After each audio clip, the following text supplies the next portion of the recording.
శ్రీ శారదాంబికాయై నమః. శ్రీ చంద్రమౌళీశ్వరాయ నమః. శ్రీమజ్జగద్గురుభ్యో నమః. ఆదిశంకర కృపా విరసితమైన ఈ సభా సదస్సుకి శవనీయ నమస్సులు సమర్పణ చేసుకుంటూ ఒక అద్భుతమైన కార్యక్రమం ఇక్కడ జరుగుతోంది. అందులో మనందరం పాల్గొన్నాం. ఒక్కొక్కప్పుడు అద్భుతాన్ని గుర్తించడం మహా కష్టం. గుర్తిస్తే ఆనందం అనుభవానికి వస్తుంది. ఇక్కడ జరుగుతున్నది సామాన్యమైన అంశం కాదు. సనాతన ధర్మావలంబకులైన ప్రతివారు, అంటే హిందువుగా పుట్టిన ప్రతివారు కూడాను ఈ రోజున ఆదిశంకర భగవత్పాద వారు నమస్కరించుకోవడం కర్తవ్యం, ప్రతివారి యొక్క కర్తవ్యం. అది వాళ్ళ శంకర జయంతి మహోత్సవం నాడు జయంతి ఉత్సవాలు ద్వాదశాంగా సంకల్పించి ఇక్కడ చేస్తున్నారు. అనేక కర్తువులు జరుగుతున్నాయి. సాయంత్రం వాగ్రూపమైన కర్తువు కూడా జరుగుతున్నది. ఒకవైపు వైదిక కర్మాంగంగా కర్తువులు జరుగుతున్నాయి, మరొక వైపు జ్ఞానరూప కర్తువులు. ఇవన్నీ కూడా దేనికి అంటే లోక కళ్యాణం కోసం. కళ్యాణం మంగళం శుభం శాంతం శుద్ధం, వీటన్నిటికీ పదం శం అనేది. అది కళ్యాణాన్ని మంగళాన్ని శుభాన్ని కలిగించే వారెవరో వారు శంకరులు. అది శంకరుల నామంతో లోక కళ్యాణాన్ని చెయ్యాలి, చెయ్యగలం అంటూ ఇక్కడ గొప్ప ఉత్సవాన్ని జరుపుతున్నారు. ఈ ఉత్సవంలో మరొక విశేషం ఏంటంటే జగద్గురువులు నిత్యం తన నుంచి అనుగ్రహ భాషడాన్ని ఇక్కడ పంపిస్తున్నారు. వారు అక్కడి నుంచి శృంగేరి నుంచి. అంటే ఇది గొప్ప విషయం. అది ఈ రోజు మన ఇన్ని నిమిషాలు విన్నటువంటి జగద్గురువుల అనుగ్రహ భాషణం ఈ రోజుకి వారు పంపారు. ఏ రోజుకి వారు పంపుతూ ఉన్నది మనం మనసులో భద్రపరచుకోవాలి. ఈ జగద్గురు అనుగ్రహ భాషణాలన్నీ కూడా మనలో సంకలితం కావాలి. తర్వాత వాళ్ళు పుస్తకంగా అచ్చువేస్తారు అవన్నీ కాదు, వింటున్నప్పుడే మన హృదయంలో నిలుపుకోవాలి. అటువంటి మహావిషయాల్ని వారు సామాన్యులకు కూడా అందిస్తున్నారు. ఎందుకంటే ఆదిశంకరుల యొక్క విభూతి లేనటువంటి వారు ఆ పీఠంపై కూర్చోలేరు.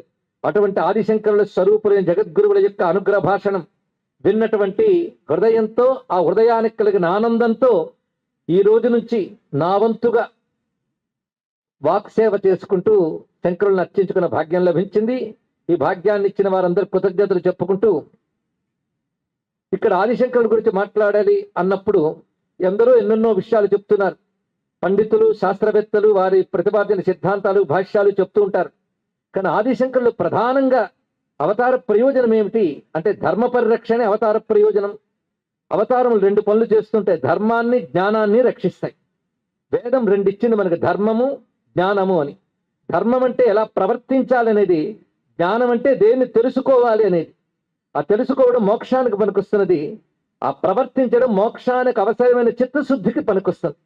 ధర్మరూపమైన ప్రవర్తన లేనప్పుడు జ్ఞానము రాదు. ఒకవేళ విన్నా అది భాషించదు, అది ముక్తికి హేతువు కాదు. అందుకే ధర్మము జ్ఞానము ఈ రెండు చెప్పడానికే అవతరించినదే వేదము. కనుక వేదంలో ఏముందయ్యా అంటే ధర్మము జ్ఞానము ఈ రెండు చెప్పబడుతుంది. దాన్ని మనకి వేదం అందిస్తే అది కాలగతిలో కలియుగ ప్రభావం చేత క్రమంగా రెండు రకాల విపత్తులు ఏర్పడ్డాయి. ఒకటి వేద విరుద్ధమైనటువంటి పాషండ మతాల యొక్క వ్యాప్తి, రెండవది సరి అయిన అవగాహన లేకపోవడం వల్ల వేదాన్ని విశ్వసించే వారిలో కూడా పరస్పర వైషమ్యాలు ఏర్పడ్డాయి. ఈ పరిస్థితిని చక్కదలుచుకుని మహానుభావుడైనటువంటి పరమేశ్వరుడు, సాక్షాత్ దక్షిణామూర్తి అయిన సదాశివుడు అవతరించి ఆయన చేసిన పని ఏమిటంటే వైదిక ధర్మాల్లో ఉన్న చీలికలన్నిటినీ తొలగించి పరస్పర వైషమ్యాలను తొలగించి సమన్వయపరిచారు. అవైదిక మతాల్ని సంపూర్ణంగా నిర్మూలన చేసి సమగ్ర వేద ధర్మాన్ని ప్రతిష్ఠించారు. కనుక ఆదిశంకరులు అనగానే మనకు గుర్తు రావలసినది అద్వైతము, ద్వైతము, విశిష్టాద్వైతము తర్వాత ముందు గుర్తుండవలసినది సమగ్ర వైదిక ధర్మ ప్రతిష్టాత అని గ్రహించవలసిన అంశం. ఇక్కడ మీరు శంకరుల గురించి మాట్లాడేటప్పుడు అవతరించిన కాలం ఎలాంటిదో పరిశీలించాలి. ఒకవైపు అవైదిక మతాలు, మరొక వేదంలో ఉన్నటువంటి మాటలే తీసుకుంటూ కూడా వాటికి విపరీతార్థాలు కల్పిస్తూ ఉన్నటువంటి వైషమ్య రూపమైనటువంటి పరిస్థితులు ఏర్పడ్డాయి. ఇలా 72 రకాల దుర్మతాలు వ్యాపించున్న సమయంలో ఆదిశంకర భగవత్పాల్ వారు ఒక అవతారమే అని ఎన్నాళ్ళు జీవించారు అంటే ఇప్పటికీ జీవించే ఉన్నారని చెప్పాలి. వారికి కాల పరిమితులు ఉంటాయండి. ఇక్కడ వేదాన్ని గౌరవించేవారు, వేదంలో చెప్పిన దేవతలను నమస్కరించేవారు, వారందరూ కూడాను తమకంటూ ఒక గురువుని ఎంచుకోవాలి అంటే ఆదిశంకర భగవత్పాదులు వారే వారి గురువు. ఎందుకంటే వేదం ప్రధానంగా ముందు చెప్పినట్టు ధర్మము జ్ఞానము చెప్తుంది. ఈ రెండులో మరొకటి ఉన్నది, దాన్ని ఉపాసన అని అంటారు. ఇక్కడ ఉపాసన భగవద్ ఆలంబనం. అది ఈశ్వర అనుగ్రహం లేకపోతే ధర్మాన్ని సరిగ్గా అనుష్ఠించలేము, జ్ఞానాన్ని పొందలేము. అది ఈశ్వరానుగ్రహం తప్పనిసరిగా అవసరం. ఆ ఈశ్వరానుగ్రహం ఇహానికి, పరానికి, పరమార్థానికి కూడా చాలా అవసరం గనక ఆ ఈశ్వరుని యందు భక్తి కలిగి ఉండాలి. ఇక్కడ భక్తి అనేది ప్రవేశించింది. భక్తి ధర్మము, జ్ఞానము కాకుండా విడిగా ఒకటి కాదు. భక్తి అనేది ధర్మానికి అవసరం, జ్ఞానానికి అవసరం. కొంతమంది మా జ్ఞాన మార్గం అండి, భక్తి కాదు అంటారు. అంటే వాడికి భక్తి జ్ఞానం రెండూ లేవని మనం అర్థం చేసుకోవాల్సింది. ఇక్కడ భక్తి లేనిది జ్ఞానం లేదు, ధర్మము లేదు. ఈ మాట జగద్గురువైన కృష్ణ పరమాత్మే తెలియజేశారు. కృష్ణం వందే జగద్గురుం. అందుకే భక్తుల గురించి చెప్పేటప్పుడు చతుర్విధా భజంతే మాం ఏ జనా పర్యుపాస్తే తేషా నిత్యాభియుక్త అని చెప్తున్నప్పుడు చతుర్విధా భజంతే మాం జనాహ సుకృతినోర్జున ఆర్తో జిజ్ఞాసురర్థార్థి జ్ఞానీచ భరతర్షభ అనే శ్లోకంలో తెలియజేశారు. సుకృతులు అంటే పుణ్యాలు ఉన్నవారు నన్ను ఆశ్రయిస్తారు. ఆ పుణ్యాలు ఉన్నవారు ఆర్తులు, జిజ్ఞాసులు, అర్థార్థులు, జ్ఞానులు అని తెలియజేశాడు. ఇక్కడ అంటే నలుగురికి కూడా పుణ్యాత్ములనేటువంటి ఒక బిరుదాన్ని కృష్ణ పరమాత్మ అనుగ్రహించాడు. అంటే ఎన్నో పుణ్యాలు ఉంటే గాని ఆర్తితోనైనా భగవంతుని ఆశ్రయించాలని బుద్ధి పుట్టదండి. కానీ పుణ్యాలు ఉండాలి. కానీ ఆర్తుడు పుణ్యాత్ముడే, జిజ్ఞాసు భగవంతుని తెలుసుకోవాలన్నా ఆయన్నే ఆశ్రయించాలి. అలాగే ఏ ప్రయోజనం పొందాలన్నా ఆయన్నే ఆశ్రయించాలి. వారు అర్థార్థులు. ఇక జ్ఞానులకి భగవంతుడు తప్ప రెండో వస్తువు లేదు వాళ్ళకి. వాళ్ళు ఎలాగో ఆయన యందే ఉంటారు. ఇలాంటి జ్ఞానులు భక్తుల్లో ఉత్కృష్టులు అని తెలియజేశాడు. కానీ భక్తి యొక్క ఉత్కృష్టత జ్ఞానం చేతనే వస్తోంది కనుక జ్ఞానం కలిగిన వాడు ఉత్కృష్ట భక్తుడు అవుతాడు. అంతేగాని భక్తికి జ్ఞానానికి విరోధమేమీ లేదు. అందుకే ఉత్కృష్ట జ్ఞాన భక్తుల గురించి తెలియజేస్తూ తేషాం జ్ఞాని నిత్యయుక్త అని భగవానుడే ప్రతిపాదించాడు. ఇందులో జ్ఞాని అయిన వాడు అత్యంత ఉత్కృష్టుడు. పైగా అహం సచ మమ ప్రియ, అతడికి నేను, నాకు అతడు ఇష్టము అని స్వామియే ప్రకటించాడు ఇక్కడ. అలాంటి జ్ఞాన భక్తులు ఆదిశంకర భగవత్పాదులు వారు. అందుకే ధర్మంలో భక్తి ఉండాలి, జ్ఞానంలో భక్తి ఉంటుంది. ఇది తెలుసుకోవాల్సింది.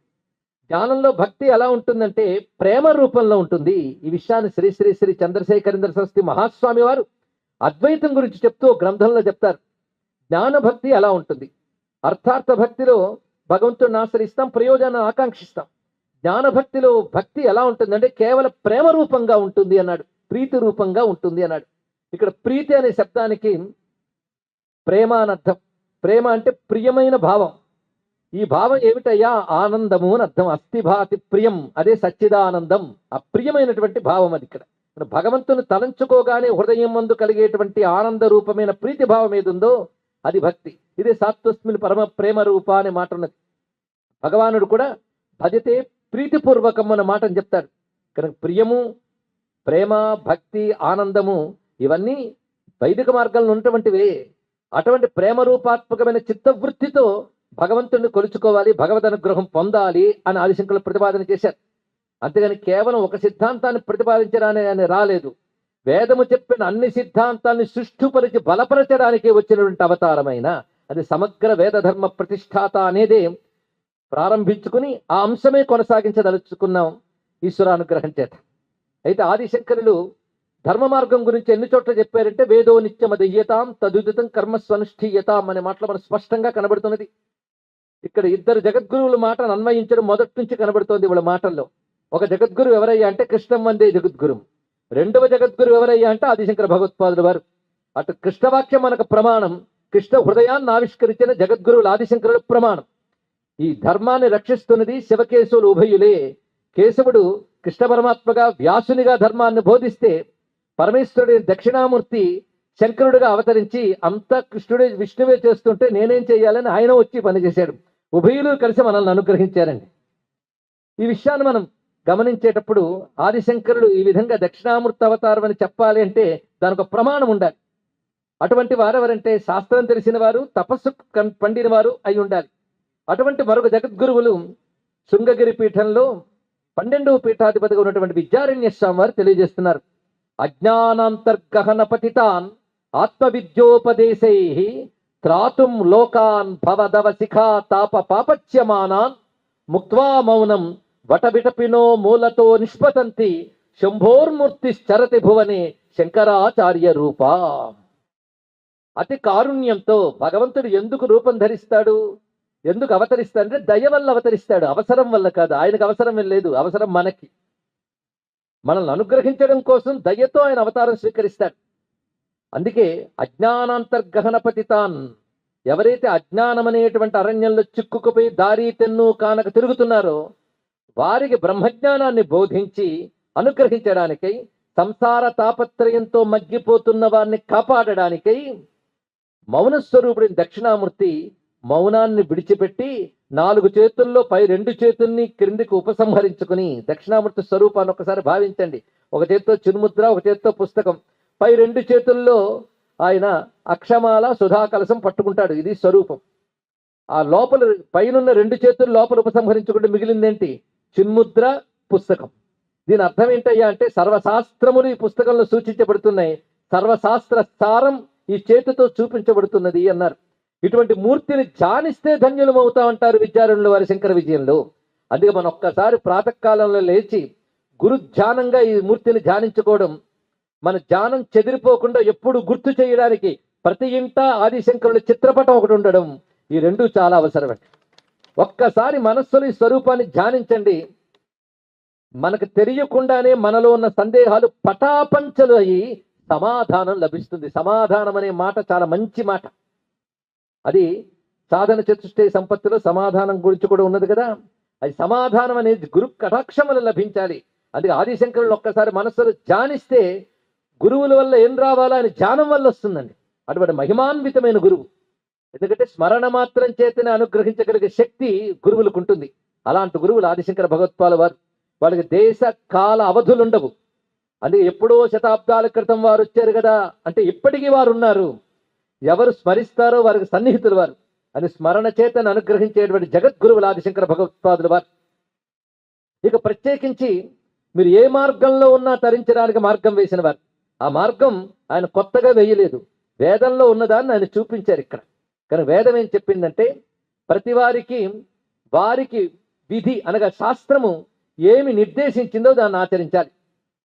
అది నువ్వు సకామంగా ఆచరించావా, ధర్మబద్ధంగా ఆచరించినట్లయితే ధర్మబద్ధమైన కామన తీరి క్రమక్రమంగా అవాంతర ప్రయోజనంగా ఎప్పటికో చిత్తశుద్ధి వస్తుంది. అది నిష్కామంగా ఆచరించావా, అది నేరుగా చిత్తశుద్ధినిస్తున్నది. ఏవైనా మనకి జీవితంలో అవసరం ఉంటే అది అవాంతర ప్రయోజనంగా తీర్చిదిద్దుతుంది. ఈ విషయాన్ని సూత్ర సంహితయే ప్రమాణం. ఈ విధంగా ముందు శుద్ధమైనటువంటి సత్కర్మాచరణ చేయాలి. రెండవది, కర్మాచరణ చేస్తున్నంత కాలం ఈశ్వరానుగ్రహాన్ని మరువరాదు, ఈశ్వరాశ్రయం ఎల్లవేళలా అవసరమే. ఇదే భగవద్గీత యొక్క సారంగా కూడా భగవత్పాల్ వారు తెలియజేశారు. అది మొట్టమొదటి ప్రతివారు కూడా వారికి విధింపబడ్డ కర్మని నిష్కామంగా చేసినప్పుడు వారు తొందరగా ముక్తిని ఇక్కడే పొందగలరు. అది కూడా ఈశ్వరార్పణ ధియ, ఈశ్వరార్పణ బుద్ధితో చేసినట్లయితే వారు ధన్యులవుతారు. ఇది వేదం యొక్క సారం, దాన్నే బోధించారు. అయితే ఈశ్వరుడు అంటే ఎవరు? ఇక్కడ అది పెద్ద ప్రశ్న. ఈశ్వరునే శరణంబు వేడెదన్ అన్నారు గజేంద్రుల వారు. ఈశ్వరుడు అంటే ఎవరు? విష్ణువా, శివుడా, శక్తియా, గణపతియా? అంటే అసలు ఈశ్వరుడు కానిదేమిటయ్యా? ఈశావాస్యమిదం సర్వం ఉపనిషత్తే చెప్తోంది కదా. ఈశ్వరుడు అంటే ప్రధానంగా ఒక అవగాహన కలిగి ఉండాలి ప్రతి వారికి. సర్వవ్యాపకుడు, సర్వజ్ఞుడు, సర్వశక్తిమంతుడు. జగత్తుకి కారణం అవ్యక్తమైన మాయ అయినప్పటికీ కూడా అది కూడా ఈశ్వరుని సన్నిధి చేతనే జరుగుతుంది కనుక అసలు కారణం ఈశ్వరుడే అని చెప్పారు ఇక్కడ. అందుకే జగత్తుకి ప్రకృతే కారణం అనేటువంటి సాంఖ్యవాదాన్ని నిరసించి అధిష్టానమైన బ్రహ్మమే ప్రధానమైనటువంటి కారణం ప్రతిపాదించారు. కనుక ఆస్తికత్వాన్ని నిలుపుతూ వేద ధర్మాన్ని నిలిపిన వారు ఆదిశంకర భగవత్పాదుల వారు. అటువంటి ఈశ్వరుని ఆశ్రయించేటప్పుడు వారి బౌద్ధిక స్థాయి బట్టి, అంటే వారి మానసిక పరిణితి బట్టి ఒక్కొక్క విధంగా పరమేశ్వరుని ఆశ్రయిస్తారు. అని పరమేశ్వరుని సగుణ రూపంగా ఆశ్రయించినప్పుడు విష్ణుమూర్తిగా, శివమూర్తిగా, దేవీమూర్తిగా ఇలా మూర్తులుగా ఉపాసించవచ్చు. వాళ్ళ మంత్రాన్ని జపించుకోవచ్చు. ఎందుకంటే అది వేద సమ్మతమే కనుక, అది వేద విరుద్ధం కాదు కదా. వేద సమ్మతమైన దాన్ని ఆదిశంకర భగవత్పాల్ వారు తప్పకుండా చెయ్యాలని నిర్దేశించారు. అది క్రమశః ఆ సగుణ రూపంగా ఈశ్వరుని ప్రేమగా ఆశ్రయించినట్లయితే అది క్రమశః నిర్గుణతత్వమైనటువంటి బ్రహ్మతత్వాన్ని తెలియజేస్తుంది. అభిన్న భావాన్ని, అభేద భావాన్ని మనకి బుద్ధిలో ప్రకటింపజేస్తుంది, జీవబ్రహ్మత్యాన్ని సిద్ధింపజేస్తుంది అంటూ ఈ కర్మ, ఉపాసన, జ్ఞానములు మూడింటి మధ్య సమన్వయాన్ని ఆదిశంకరులు ప్రతిపాదించారే తప్ప ఇందులో ఏదో ఒకటి అని చెప్పలేదు. అది గమనించవలసినది.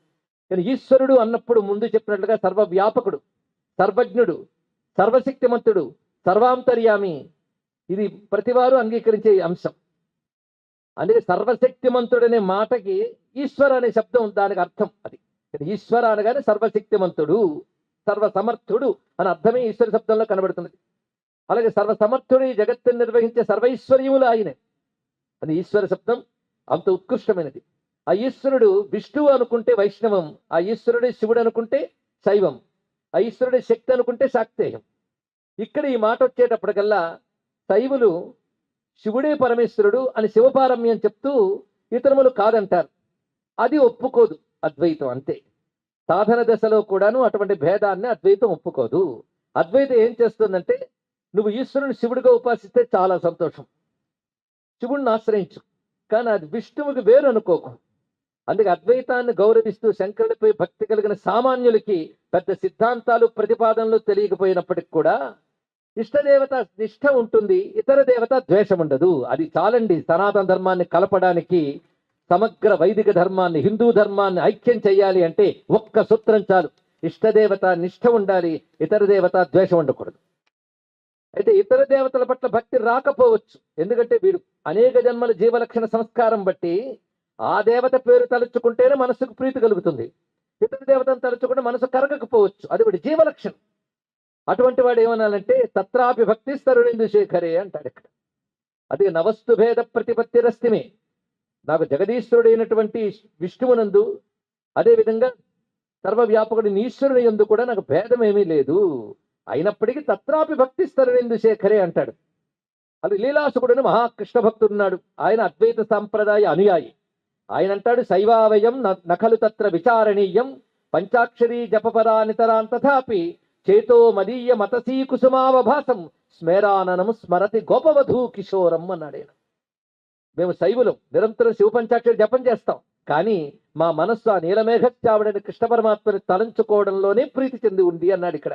ఇదండి భక్తి అంటే. అద్వైత సంప్రదాయంలో భక్తికి చక్కని స్థానం లభిస్తుంది. అంటే ద్వేషం లేని భక్తి చాలా బాగుంది ఇక్కడ. అంటే ఆదిశంకరులు పరమ వైష్ణవుడు, అందులో సందేహమేం లేదు. పరమ శైవులు, అంతకంటే సందేహం లేదు. శాక్తేయంలో ఆయన మించిన వారు లేరు, గాణపత్యంలో ఆయన మించిన గురువు లేరు, సౌరంలోనా ఇంకా చెప్పనే అక్కర్లేదు. అందుకే ప్రాతర్నమామి కలుతత్ సవితుర్వరేణ్యం అంటూ ఆయన సూర్య భగవాను ప్రత్యేకమైన స్థుతిని రచించారు ఆదిశంకర భగవత్పాదుల వారు. ఇక స్కాందంలోన సుబ్రహ్మణ్య భుజంగమే మనకు బుసగొడుతూ చూపిస్తుంది ఇక్కడ. అది షణ్మతాల్లో మీరు ఏ మతంలో మీరు ఉన్నప్పటికీ కూడా మీరు స్మరించి తరించడానికి అనువైన స్తోత్రవాంగ్మయాన్ని నన్ను ఇచ్చేశారు. చాలా కాలం క్రితం ఒక చిన్న సంఘటన జరిగిందండి. ఒక వైష్ణవ క్షేత్రంలో నరసింహ క్షేత్రం, అది దర్శించడానికి వెళ్తుంటే కొండ పొడుగునా కూడా అక్కడ మైక్ ద్వారా కరావలంబ స్తోత్రం వినబడుతుంది, కొంతసేపటికి కనకధార స్తోత్రం వినబడింది. అదే రికార్డు పెట్టారని నేను అనుకున్నాను. పైకి వెళ్ళి చూసేటప్పటికల్లా వైష్ణవాచార్యుల వారు భక్తిగా చదువుతున్నారు భగవత్పాదు వారు కనకధార స్తోత్రాన్ని. నేను అన్నాను, ఎంత గొప్పగా చదివారండి అన్నాను. కాదయ్యా, ఎంత గొప్పగా వ్రాసారో వారు అన్నారు ఇక్కడ. ఈ మాట అనడానికి వారు ఏ సిద్ధాంతంలో ఉన్నారో ఆ సిద్ధాంతం అడ్డు రాలేదు. ఎందుకంటే ఎవరు ఏ సిద్ధాంతంలో ఉన్నప్పటికీ కూడా ఆ సిద్ధాంతాన్ని పాటిస్తూనే ఆమోదించగలిగిన జగద్గురువులు ఆదిశంకర భగవత్పాదుల వారు మరొక్కసారి రుజువైంది ఇక్కడ. శంకరులే లేకుంటే ఏమయ్యేది అంటే చెప్పుకోవడానికి ఆరు మిగిలేవి కావు. అవైదికమైనటువంటి వాటి ధాటికి, అప్పుడు వాటికి దొరికిన ఆశ్రయ బలం వల్ల అవి చూపిస్తున్న విజృంభణికి వేదము సమ్మతించిన ఆరు మతాలు కూడాను క్రమంగా నామరూపాలు అంతరిస్తాయేమో అనంత భయంకరమైన పరిస్థితులు ఉండేది. ఆదిశంకర భగవత్పాదుల వారు వచ్చిన తర్వాత చేసింది ఏంటంటే వీటన్నిటినీ ఆయన సమన్వయించి ఈ ఆరు గొప్పవే, ఈ ఆరుడి చేత ప్రతిపాదింపబడుతున్నవాడు ఒకడే పరమేశ్వరుడు, సృష్టి స్థితులయ కారకుడు, సర్వజ్ఞుడు, సర్వశక్తిమంతుడు అనేది పరమేశ్వరుని నిర్వచనం. ఈ నిర్వచనమే విష్ణువు ఇతడు అంటారు. ఈ నిర్వచనాల లక్షణాలు ఉన్నటువంటి వాడంతా విష్ణువే అంటారు వైష్ణవులు, అవన్నీ శివుడే అంటారు. అయితే అద్వైతాన్ని శంకరుణ్ణి ఎవరైతే అనుసరిస్తారో వారు ఒకటే అంటారు, ఈశ్వరుడు అంటే సర్వజ్ఞుడు, సర్వవ్యాపకుడు, సర్వశక్తిమంతుడు, సృష్టి స్థితిలయకారకుడు. ఈ నిర్వచనాల్లో ఎవ్వరికీ విప్రతిపత్తి లేదు, అంతే కదా, భేదమే లేదు. అయితే ఆ ఈశ్వరుణ్ణి మీరు విష్ణు అంటారు, ఇంకోటి శివుడు అంటారు. మేమంటాం శివుడు విష్ణువు కూడా ఈశ్వరుడే అంటారు. అందుకే సనాతన ధర్మం మొత్తంగా కలిసి క్షేమంగా ఉండాలి అంటే ఆదిశంకర భగవత్పాదుల వారి సిద్ధాంతాన్ని అనుసరించడమే కర్తవ్యం. వారిని జగద్గురువులుగా నమస్కరించుకోవాలి. అంతేకాదు చాలా కాలం క్రితం ఒక తోట జరిగిన సంఘటన ఏమిటంటే, శంకరుల గురించి ఆలోచించినట్లయితే అసలు ఏ మతాన్నైనా గౌరవించాలనిపిస్తుందండి అన్నాడు. అదేనండి శంకరులు అంటే చెప్పారు. అంటే కేవలం హైందవ మతంలో పరస్పర సమన్వయమే కాదు, నువ్వు నీ ధర్మంలో ఉంటూ ఇంకో ధర్మాన్ని గౌరవించాలి. మార్చే పని చేయక్కర్లేదు, పరిమార్చే పని చేయక్కర్లేదు. నీ ధర్మంలో నువ్వు ఉంటూ ఇతరులను గౌరవించాలి అంటే శంకరుల సిద్ధాంతాన్ని అర్థం చేసుకోగలిగితే ప్రపంచంలో అన్ని మతాలు సామరస్యంగా ఉంటాయి. ఇంతవరకు కేవలం వైదిక ధర్మంలో సమన్వయం మాత్రమే చెప్పాం కానీ ఆయన అన్ని ధర్మాలు కూడా క్షేమంగా ఉండాలి అంటే ఆదిశంకరుల యొక్క సిద్ధాంతాన్ని అర్థం చేసుకోగలగాలి. అందుకే ఆదిశంకరులు ప్రధానంగా వైదిక ధర్మ ప్రతిష్టాత అని ఒక మాట చెప్పున్నాం. రెండవది తత్వవేత్త. ఆదిశంకరులు ప్రధానంగా ఇచ్చింది ఒక తత్వాన్ని ఇచ్చాడు. ఆయన ఒక మతాన్నో ఒక పద్ధతిను సంప్రదాయాన్ని ఇచ్చాడనడానికి లేదు. సంప్రదాయం అనే మాటకు మరొక అర్థంలో ఆయన ఇచ్చారు, అది వేరే విషయం. కానీ తత్వాన్ని ప్రసాదించాడు. అందుకే ప్రపంచ తాత్వికులు చాలా మంది తెలిసిన వారు ఏమని కోరుకుంటారంటే, ఇప్పటి వరకు వచ్చిన తత్వశాస్త్రాల్లో అద్వైత తత్వాన్ని మించినది లేదు గనక తత్వశాస్త్రంలో అత్యంత ఉత్కృష్ట అద్వైతం. అది మహానుభావుడు ఒక ఆయన అంటాడు, విచారణ లేకుండా బ్రతికేవాడి కంటే ఏదో ఒక విచారణ చేసేవాడు మంచివాడు కదా అన్నాడు. అందుకే సృష్టి ఏమిటి, ఈ జీవుడు ఎవరు, ఈ జగత్తు దేని వల్ల నడుస్తోంది అనే ప్రశ్న కూడా వేయకుండా తిరిగే వాళ్ళు కోట్ల మంది ఉంటారండి. కానీ జగత్తు ఏమిటి, నేనేమిటి, ఈశ్వరుడు ఏమిటి ప్రశ్న వేసుకున్నాడు అంటేనే వాడు ఇంకా కాస్త బాగుపడడానికి యోగం ఉందని అర్థం. ఈ జన్మలో కోపైనా కొన్ని జన్మల తర్వాత అయినా బాగుపడతాడు. ముందు ప్రశ్న అంటూ వచ్చింది కదా. కనుక విచారణ మొదలు దశ చార్వాకము, విచారణ యొక్క తుది దశ అద్వైతము, మిగిలినవన్నీ కూడా ఈ మధ్య లోపలవే అని చెప్పాడు. ఈ లోపల ఉన్నవి అని గొప్ప సిద్ధాంతాన్ని చెప్పాడు. ఇక్కడ గమనించవలసినది అంటే ఒకనొక చర్చ మొదలైంది, ప్రారంభ దశ. ఈ ప్రారంభ దశ నుంచి క్రమంగా వికాస దశల్లో రకరకాల సిద్ధాంతాలు వస్తాయి. అన్ని సిద్ధాంతాలు దాటిన తర్వాత ఒక సిద్ధాంతం వస్తున్నది, అది ఆదిశంకర భగవత్పాలు వారు ప్రతిపాదించినటువంటి పరిపూర్ణమైనటువంటి అద్వైతం అనేటువంటి గంభీరమైన సిద్ధాంతం ఇక్కడ అక్కడ ఆగుతుంది. దాన్ని మించిన చెప్పడానికి తత్వం ఏది లేదు. అందుకే ఆదిశంకరుల అద్వైతాన్ని పండితులు చక్కగా అర్థం చేసుకుని మనకు అవగతం అయ్యేటట్టు బోధిస్తున్నారు అంటే ఆ సిద్ధాంతం మనకు గమనించి గ్రహించి ఆహా ఎంత గొప్పదో నమస్కరించుకోగలం. అంత మాత్రం చేత అందరూ అద్వైతులు కాలేరు. వ్యవహారంలో ద్వైతమే ఉంటుంది. సిద్ధాంతరీత్యా అది గొప్పదని అంగీకరించడమే. దాన్ని పొందడానికి మాత్రం మన ద్వైతంలో ఉన్న స్థానం బట్టి సరిగ్గా వెళ్ళాలి. ఉన్న స్థానం నుంచి సరిగ్గా వెళ్ళాలి అంటే మాత్రం వేదం చెప్పినటువంటి స్వీయ ధర్మాన్ని, స్వధర్మాన్ని పాటించాలి. స్వధర్మం అనే మాట సనాతన ధర్మం మాత్రమే ప్రపంచానికి ఇవ్వగలిగిన గొప్ప మాట అండి. ఇక్కడ స్వధర్మం అనే మాట నీ ధర్మం, నీకేది విద్యుక్తమైనదో. ఎందుకంటే సామాన్య ధర్మములు ఉంటాయి, విశేష ధర్మాలు ఉంటాయి. సామాన్య ధర్మములు అంటే సమస్త మానవాళికి సంబంధించిన ధర్మములు కొన్ని ఉంటాయి. విశేష ధర్మములు అంటే నీ స్థానం బట్టి. అదే వర్ణాశ్రమ ధర్మం, స్త్రీ ధర్మం, పురుష ధర్మం ఇత్యాదులు చెప్పబడుతుంటాయి. ఆ స్వధర్మాన్ని పాటిస్తూ ఈశ్వరుని స్పృహతో, ఈశ్వరార్పణ బుద్ధితో రెండు విధాలుగా స్వధర్మాన్ని పాటించాలి. ధర్మం పాటిస్తున్నంతసేపు ఈశ్వర స్పృహ ఉండాలి. పరమేశ్వరుడు అనేవాడు కూడా ఉన్నాడు, వాడు గమనిస్తున్నాడు అని స్పృహ ఉన్నప్పుడే నువ్వు ధర్మాన్ని ఆచరిస్తావు. ఆచరించిన ధర్మము ఈశ్వరార్పణ బుద్ధితో చేయగలగాలి. అది క్రమంగా సాధనతో తెచ్చుకోగలగాలి. ఇవి చెయ్యగా చిత్తశుద్ధి లభిస్తుంది. చిత్తశుద్ధి లభించిన తర్వాత ఆ పరమ సిద్ధాంతం అప్పుడు అర్థమవుతుందండి. అందుకే అంతవరకు కూడా ఇవన్నీ సాధనా మార్గంలో ఏవేవి అవసరమో భగవత్పాదుల వారు వీటన్నిటిని కూడా చక్కగా మనకు అందించారు.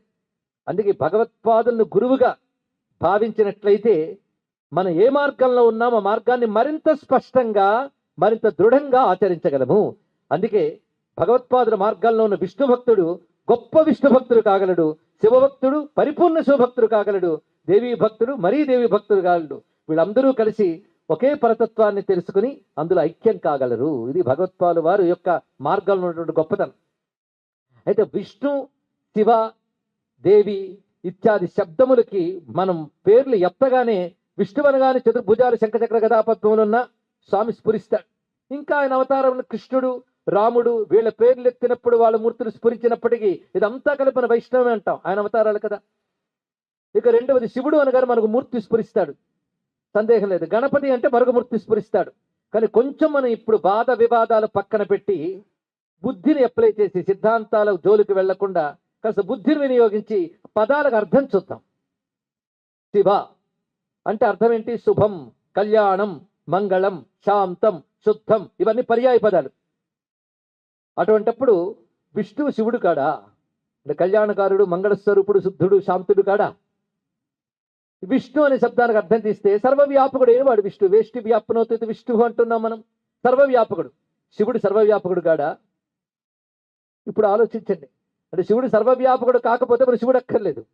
విష్ణు శుభస్వరూపుడు కాకపోతే విష్ణువుతో పని లేదు.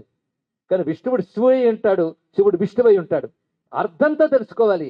అని నామరూపాలతో ఆగిపోతే మతం, నామరూపాల అర్థం తెలిస్తే తత్వం.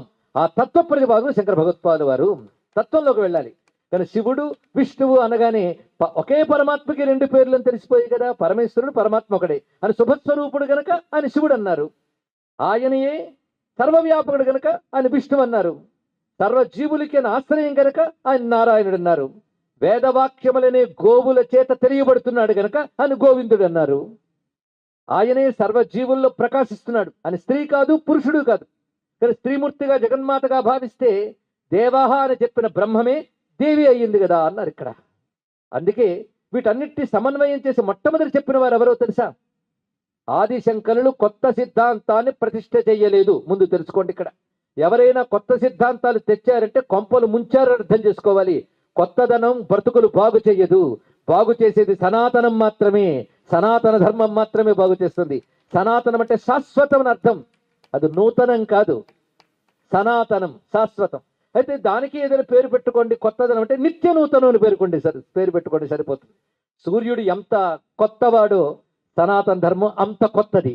సూర్యుడు ఎంత పాతవాడో సనాతన ధర్మం అంత పాతది. తెలుసుకోండి. ఇక్కడ సూర్య చంద్రాదులు ఎంత అవసరమో సనాతన ధర్మం జీవుడు తరించడానికి అంత అవసరం. ఇక్కడ అటువంటి సనాతన ధర్మంలో విష్ణువుని శివుణ్ణి ఏ ఉపాసకుడికి ఆ దేవత యందు ప్రీతి కలిగేలాగా జ్ఞానాన్ని అందిస్తూనే అదే సమయంలో అభేదాన్ని చెప్పేటువంటి పని మొట్టమొదటి చేసిన వారు ఎవరు అంటే వేదము చెప్పింది కాదనం. కొన్ని వ్యక్తిగా ఎవరినైనా చెప్పుకోవాలి అంటే ఎవరిని చెప్పుకోవాలండి? వేదవ్యాసుల వారిని చెప్పుకోవాలి, ఇంకెవరిని కాదు. ఇది వ్యాసుల వారు చూడండి, విష్ణు పురాణం ఇస్తారు. అదేవిధంగా కృష్ణ పరమాత్మ మీద ప్రత్యేక గ్రంథాలు రచించారు. అమ్మవారి పేరు రచించారు, శివుని పేరు రాశారు. కొన్ని పురాణాలు శివుని మీద, కొన్ని పురాణాలు విష్ణువు మీద, కొన్ని పురాణాలు సూర్య భగవానుడిపై, కొన్ని పురాణాలు గణపతి పారమ్యంతో రచించారు, కొన్ని పురాణములు విష్ణు శివుడు ఇలా అందించారు. కానీ మీరు ఏ పురాణమైనా చదవండి, ఒక్కసారి ఒళ్ళు దగ్గర పెట్టుకు చదవండి. పరమేశ్వరుడు నిర్వచనం అన్ని చోట్ల ఒకటే కామన్. ముందే చెప్పేశాం, పరమేశ్వరుడు అంటే డెఫినేషన్ మనందరికీ తెలియాలి.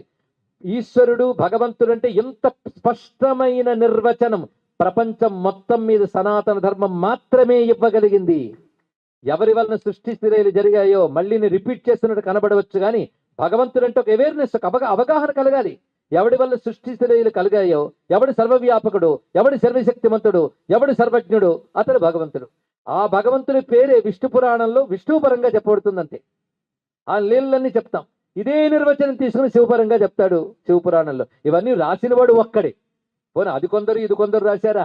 రాసినవాడు లేదా అన్నిటి సంకలితం చేసినవాడు ఒక్కడే. వాడెవరు? వ్యాస భగవానుడు. కానీ వ్యాస భగవానుడు చేశాడు మొట్టమొదటి ఈ పని.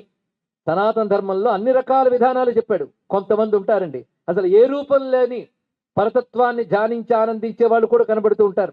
అది వాడి జీవ లక్షణం. అందుకే పుంరూపం వా స్మరేద్దేవీం స్త్రీరూపం వా విచింతయేత్ అథవా నిష్కళాంజాయేత్ సచ్చిదానంద లక్షణం. ఇది చెప్పారు. పరబ్రహ్మ అంటే సత్ చిత్త ఆనందం. ఇది బ్రహ్మం యొక్క లక్షణం. ఆయన సృష్టి స్థితులు చేస్తున్నాడు అనేది రెండవ నిర్వచనం. ఈ రెండవ నిర్వచనం వచ్చేటప్పటికి ఆయన పరమేశ్వరుడు అయ్యాడు. మొదటి నిర్వచనంలో సచ్చిత్ ఆనంద స్వరూపం, అది బ్రహ్మము. అసలు బ్రహ్మం అంటే ఏమిటి, పరమేశ్వరుడు అంటే ఏమిటి, దేవతలంటే ఏమిటి, ఈ అవగాహన లేకపోవడం వల్లనే మన వైషమ్యాలు వస్తున్నాయండి, మరొకటి కాదు. ముందు అవగాహన కలిగి ఉండాలి. ఇంత స్పష్టమైన అవగాహన సనాతన ధర్మం వేదం ద్వారా మనకు అందించింది.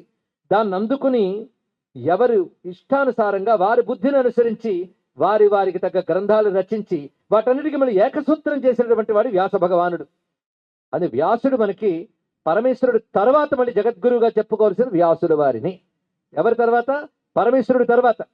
పరమేశ్వరుడు అంటే ఎవరు? విష్ణువా శివుడా? ఇంకిప్పుడు ఎవరు ఆ మాట అనరు. ఒకడే పరమేశ్వరుడు, శుభస్వరూపుడు గల శివుడు, సర్వవ్యాపకుడు గల విష్ణువు. అందుకు కొంతమంది అంటారు నారాయణ సమారంభాం అంటారు, కొంతమంది అంటారు సదాశివ సమారంభాం, శంకరానుయాయులు అంటారు ఏదన్నా పర్వాలేదు అంటారు. ఇక్కడ అదే రెండూ మనకి శిరోధార్యమే. ఆ జ్ఞానాన్ని నీకు ఇచ్చిన వాడెవడు అంటే అటు తర్వాత మనం పరమేశ్వరుడు తర్వాత సదాశివుడు కావచ్చు, నారాయణుడు కావచ్చు. ఆ తర్వాత చెప్పుకోవాల్సింది పద్మభువం బ్రహ్మదేవుడు.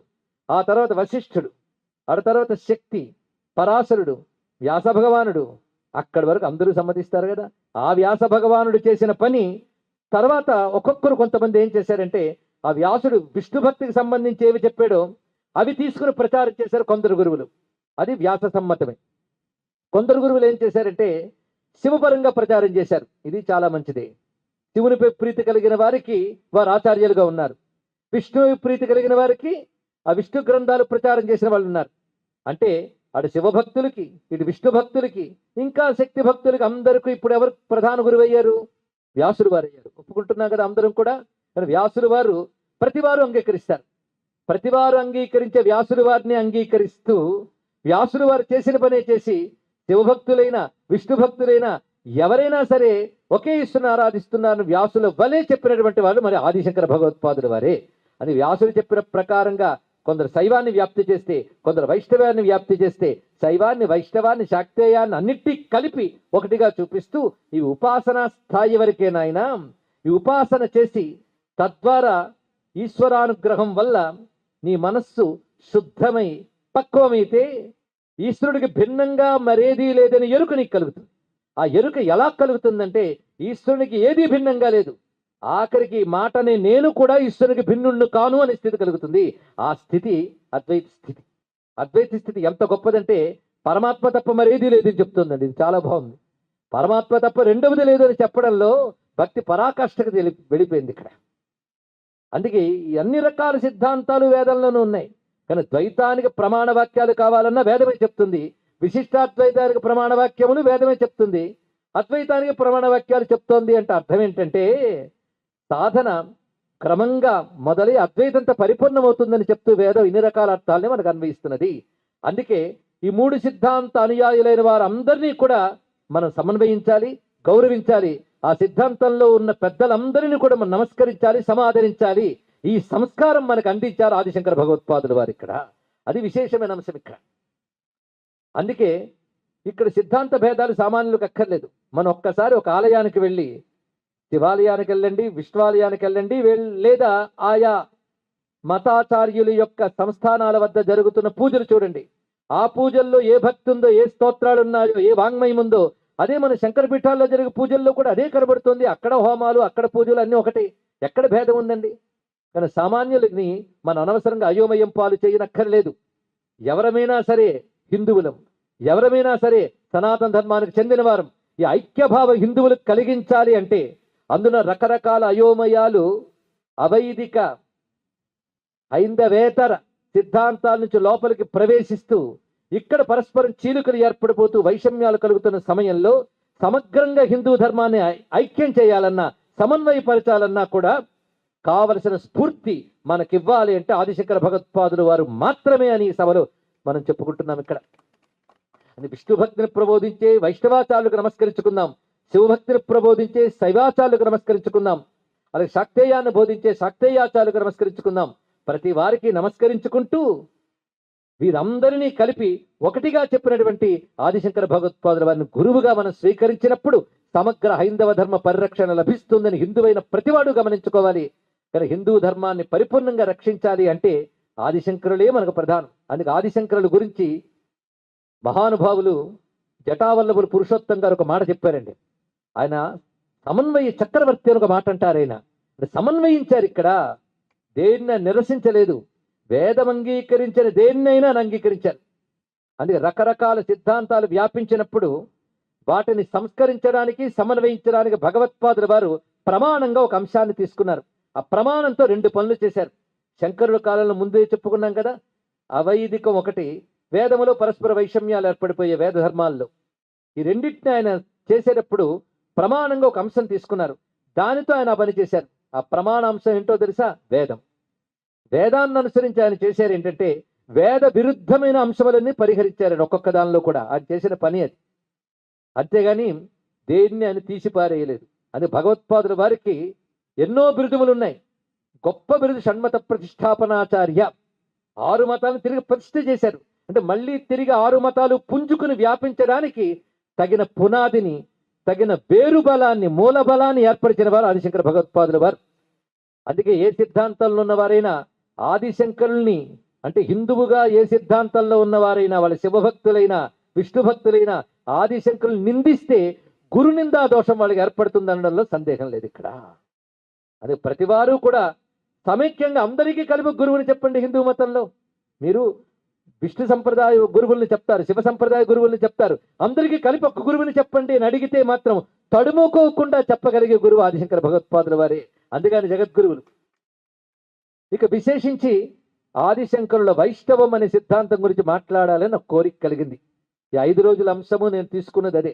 మధ్యలో ఒక రోజు మాత్రం సౌందర్యలహరికి అంకితం చేసేసి మిగిలిన 4 రోజులు ఆదిశంకరుల వైష్ణవం అనే మాటని నాకు నిర్వాహకులు కేటాయించిన సమయానికి నిబద్ధుణ్ణి చెప్పుకోదలుచుకున్నాం. కనుక ముఖ్యంగా చెప్పేటప్పుడు ఆదిశంకరుల వైష్ణవం ఇందులో చెప్పుకుంటున్న అంశం. అయితే వైష్ణవం అనే మాట ఆదిశంకరులు తయారు చేశారా? ఆదిశంకరులు ఒక్కటి కొత్త పదం తయారు చేయలేదని మళ్ళీ నేను వినయంగా చెప్పుకుంటున్నాను. ఆదిశంకరులు వేదంలో ఉన్న మాటలు అన్నారు. ఇంకా నాకు అనిపిస్తుంది ఆదిశంకరుల గురించి మరో మాట ఏదైనా అనవయ్యా అంటే అమాయకుడు అనిపిస్తుంది. అమాయకుడు అండి, పాప ఆయనకి ఏం తెలియదు. వీళ్ళు ఇంత పనికిమాలను రాద్ధాంతాలు చేస్తారని తెలియదు. అవును, ఉన్న మాట అన్నాడు అమాయకంగా. ఎక్కడ ఉన్న మాట అంటే ఉపనిషత్తుల్లో ఉన్న మాట ఆయన అన్నాడు. ఉపనిషత్తుల్లో ఎక్కడుందయ్యా అంటే మాండుక్యోపనిషత్తులో ప్రపంచోపశమం శాంతం చతుర్థం అద్వైతం మన్యంతే అనే మాట కనబడుతుంది. కానీ అక్కడ ఉన్న మాట ఆయన అన్నాడంటే అక్కడ ఉంది ఆ మాట. ఏది? అద్వైతం. అంటే అద్వైతం అనేది శంకరుడు తయారు చేసి విసిరిన శబ్దం కాదు. ఆ మాట వింటేనే కారం రాసుకున్నట్టు చాలా మంది బాధపడిపోతారు. ఉపనిషత్తుల్లో ఉన్న మాటను ఆయన ఎక్కడ పెట్టాడంటే అద్వైతం. అమాయకంగా ఉన్నది రాశాడు ఆయన ఇక్కడ. అది ఉన్న సత్యం. అది అది నీకు ఇప్పుడు అనుభవానికి వచ్చిందా లేదా అనేది అనవసరం. ఉన్న సత్యం అదే. నువ్వు అనుభవానికి తెచ్చుకోవలసిన సత్యం అది. అనుభవంలో ఉన్నది వేరు. కానీ బ్రహ్మ సత్యమని ప్రతిపాదన. కానీ బ్రహ్మము అధిష్టానం. బ్రహ్మము తప్ప మరొకటి లేదు. చిక్కెక్కడొచ్చిందంటే బ్రహ్మము తప్ప అన్నీ కనబడుతున్నాయి. అది చిక్కెక్కడ. బ్రహ్మము తప్ప మరొకటి లేదు అనేది ఒకవైపు, బ్రహ్మము తప్ప అన్నీ కనబడడం మరొక వైపు. ఇప్పుడు బ్రహ్మము తప్ప మరొకటి లేదు అనేది మనం నమ్ముతున్నాం. కానీ బ్రహ్మము తప్ప మరొకటి కనబడుతుంది మనకు జగత్తులో. కానీ కనబడుతున్నది ఏంటి?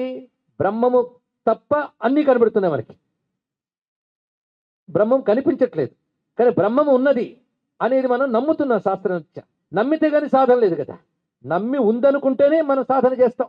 అమెరికా అనేది ఒకటి ఉందనుకుంటేనే ప్రయాణానికి పాస్పోర్ట్, వీసాలు, ప్రయత్నాలు, టికెట్ కొనుక్కోవడాలు. అమెరికావే లేదనుకుంటే ప్రయత్నమే లేదు. కానీ బ్రహ్మం అనేది ఒకటి ఉందనుకుంటేనే బ్రహ్మం పొందడానికి కావాల్సిన సాధన ఏమిటి అనేది మనం శాస్త్రం ద్వారా తెలుసుకుంటున్నాం. ఎందుకంటే బ్రహ్మము మాత్రమే ఉంది, కానీ అనుభవానికి రాలేదు. జగత్తు కనబడుతుంది. కనబడుతున్న జగత్తు ఉందా లేదా అనే మీమాంస తర్వాత పెడదాం. కనబడుతోంది జగత్తు కదా. కానీ ఇప్పుడు సమస్య ఏమిటి? బ్రహ్మము తెలియబట్టం లేదు. మనకు తెలుసుకోవాల్సింది బ్రహ్మము. దానికి మనం ఇప్పుడు ఏం చేయాలి? కనబడుతున్న జగత్తును ఎలా చూడాలి అనేటప్పుడు కనబడుతున్న జగత్తుకి సృష్టి స్థితులయ్యే కారకుడు భగవంతుడిని ముందు చూడాలి.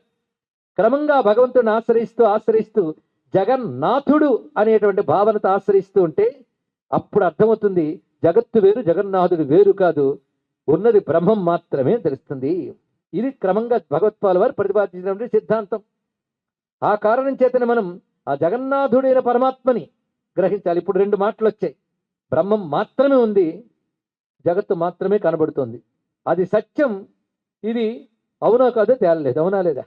కానీ జగత్తు మాత్రమే కనబడుతుంది, బ్రహ్మం అనేది లేదు అనే చింతన ఒకవైపు ఉంచితే బ్రహ్మమే సత్యము, జగత్ అనేది లేదు అని చింతన మరొక వైపు ఉన్నది.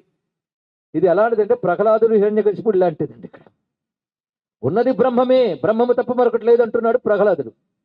అది తప్ప అన్ని ఉన్నాయి అంటున్నాడు వాడు. ఇదే కదా చిక్కంతా. చివరికి ఏది సత్యమైంది? ప్రహ్లాద వాక్యమే సత్యమైంది. అందుకే ప్రహ్లాదుడు జ్ఞానభక్తుల్లో గొప్పవాడు చెప్పాడు. అందుకే ప్రహ్లాదుని మాటల్ని ప్రమాణాలుగా తీసుకుంటూ విష్ణు సహస్రనామ భాష్యంలో అనేక చోట్ల భగవత్పాదుల వారు ఆ సిద్ధాంత ప్రతిపాదన చేశారు.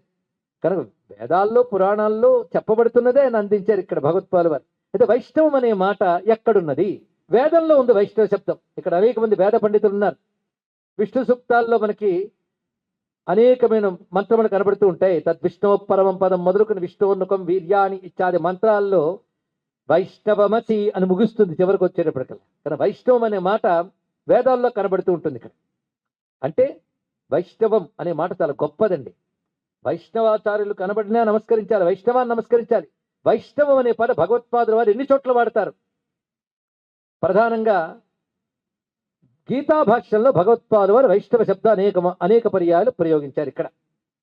ఇక ప్రత్యేకించి శైవ శబ్దాన్ని ఆయన ఎక్కడ వాడారు తెలుసా? శైవం కేవల శాంతం ప్రణమత గోవిందం పరమానందం అంటారు. ఇక్కడ శైవ శబ్దం విష్ణు స్తుతులు వాడారు ఆయన ఇక్కడ. కానీ శైవ వైష్ణవ ఇవి భిన్న భిన్న సిద్ధాంతాలు కావు, అన్నీ కలిపి ఒకే పరమాత్మకు చెందినవని మనకు తెలియాలి. ఇక్కడ శుభస్వరూపుడైన పరమాత్మను ఆశ్రయించాం అన్నప్పుడు శైవం అన్నారు, సర్వవ్యాపకుడైన పరమాత్మను ఆశ్రయించా అన్నప్పుడు వైష్ణవం అన్నారు. ఇక్కడ ఇందులో భేదం ఏముంది? అదే వైష్ణవ శైవ శబ్దం ఎలా వాడబడ్డాయి?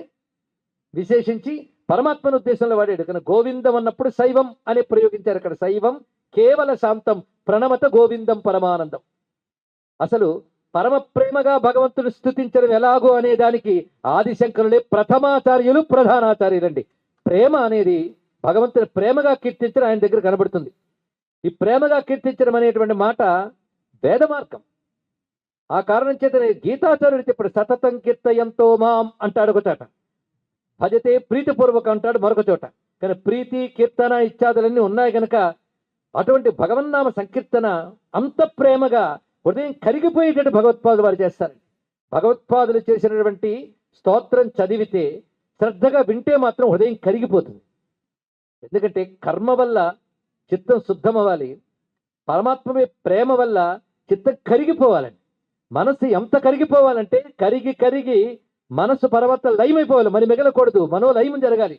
అలా కరగజేసే శక్తి భక్తికి ఉంది కనుక భక్త్యా త్వనన్యయా శక్తి అహమేవం విదోర్జున జ్ఞాతుం ద్రష్టుంచ తత్వేన ప్రవిష్టుంచ పరంతప అని జగద్గురువు కృష్ణ పరమాత్మ చెప్పాడు. అదే భావాన్ని ప్రతిపాదన చేస్తూ విష్ణు భక్తిని ఎంత చక్కగా చెప్తారంటే గీతా భాష్యంలో ప్రారంభంలోనే నారాయణ పరోవ్యక్తాత్ అండం అవ్యక్త సంభవం అండస్యాంతస్తుమే లోకాహ సప్తద్వీపాచ మేదిని అంటూ నారాయణుడు అని ప్రారంభించారు. ఇక్కడ అవ్యక్తము, అవ్యక్తం నుంచి అండము, ఈ అండము నుండి సమస్తం అంటే బ్రహ్మాండములు అని చెప్తున్నారు. ఇక్కడ బ్రహ్మాండాలంటే సృష్టికి ఆధారం ఏది? కారణం అవ్యక్తం.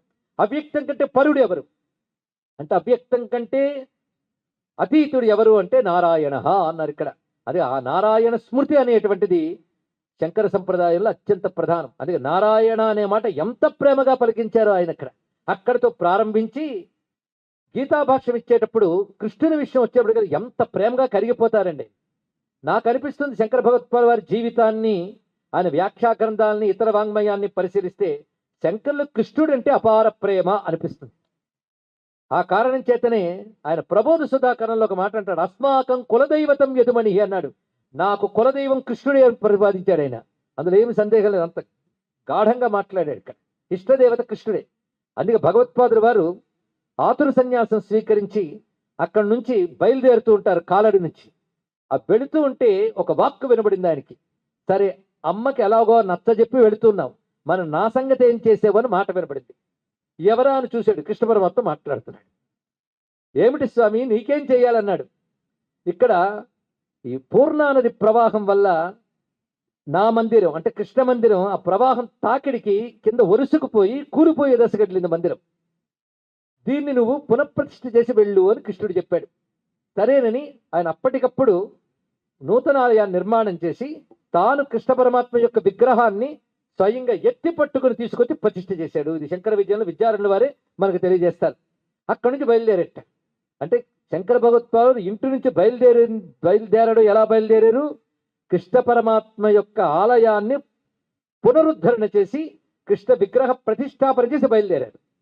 ఇందులో ఒక సంకేతం కనబడుతుందండి. కృష్ణుడు అంటే ఎవరు? ధర్మస్య ప్రభురు అచ్యుతః అని, ధర్మానికి ప్రభు ఆయన. శంకర భగవత్పాదుల వారు అవతార కార్యార్థం బయలుదేరేటప్పుడు ముందు ఏం చేశారు? కృష్ణుడిని ప్రతిష్ఠ చేశారు. అంటే ఇక్కడ విగ్రహ రూపంలోని కృష్ణుడిని ప్రతిష్ఠ చేస్తున్నాను, ఇప్పుడు ధర్మ రూపంలోని కృష్ణుడిని ప్రతిష్ఠ చేయడానికై బయలుదేరారు చెప్పాడు. ఇక్కడ తన తర్వాత అవతార కార్యం అంతా ఏం చేశారు? కృష్ణ ధర్మం అనగా సనాతన ధర్మం. ముందే చెప్పినట్లుగా శంకరులు సర్వ సిద్ధాంత సమన్వయ రూపమైనటువంటి సమగ్ర వైదిక ధర్మ స్వరూపాన్ని ప్రతిష్ఠ చేయడానికి వెళ్ళారు. వైదిక ధర్మం అంటే భగవంతుడే. వేదో వేద విదవ్యంగో వేదాంగో వేద విత్కవి ఆయన. దానిగా బయలుదేరారు. బయలుదేరిన వాళ్ళు తర్వాత భాష్య గ్రంథ రచన చేశారు. భాష్య గ్రంథాల్లో శ్రవణానికి ఉపనిషత్తులు, మననానికి బ్రహ్మసూత్రములు, నిధిధ్యాసనానికి భగవద్గీత పెట్టాడు ఆయన. ఉపనిషత్తుల సారం, బ్రహ్మసూత్ర సారం అంతా భగవద్గీతలు ఉందయ్యా అని పెట్టాడు ఈయన. అయితే ఎంత వాంగ్మయం లేదు మహాభారతంలో, ఎంత వాంగ్మయం లేదు పురాణాల్లో. మరి వాటన్నిటికీ భాష్యం రాయొచ్చు కదా అంటే ఒక్క భగవద్గీతకు రాస్తే అన్నిటికీ రాసినట్టే అని ఉద్దేశం ఇక్కడ. అందుకు భగవానుడి యొక్క వాక్యం తీసుకుని సూటిగా తేటగా స్పష్టంగా ఆయన ప్రతిపాదన చేస్తూ నిష్కామ కర్మయోగం ఈశ్వరార్పణ బుద్ధితో చెయ్యు అన్నాడు. ఈశ్వరార్పణ బుద్ధి అనే మాట వచ్చేటప్పటికీ ఈశ్వరుడికి అర్పించాలంటేనే ఈశ్వరుడు ఎందు అస్తిత్వంపై దృఢమైన విశ్వాసం ఉండాలి, ఆయన్ని ఆశ్రయించే బుద్ధి ఉండాలి కదా. అంటే ఈశ్వరార్పణ ధియా అన్నప్పుడు ఈశ్వరాశ్రయ ధియా కూడా అయింది ఇక్కడ. కానీ ఈశ్వరుని అర్పించడం ఆశ్రయించడం పేరే భక్తి, మరొకటి ఉందా? కనుక నిష్కామ కర్మ ఈశ్వరార్పణ బుద్ధితో చెయ్యు అన్నప్పుడు భక్తే కదా.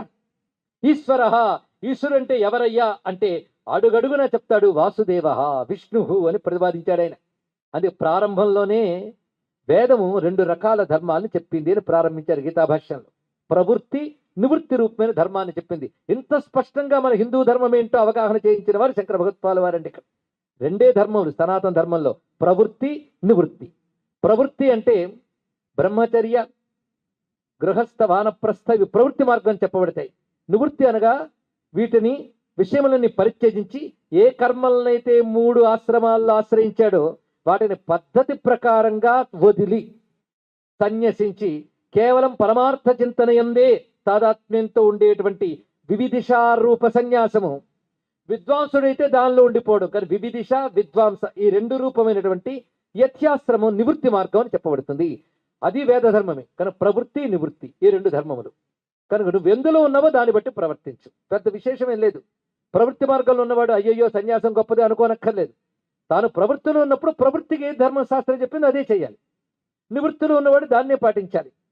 కానీ ప్రవృత్తి మార్గంలో ఉన్నవాడికి ఒకవేళ నివృత్తి రూపమైన బ్రహ్మజ్ఞానంపై మక్కువ కలిగితే ఆ ప్రవృత్తి రూపంలో నిష్కామ కర్మని అనుసరిస్తూ అతను భగవదర్పణ బుద్ధితో చేస్తూ గురువులను ఆశ్రయిస్తూ ఆత్మవిచారణ చేసుకోవచ్చు.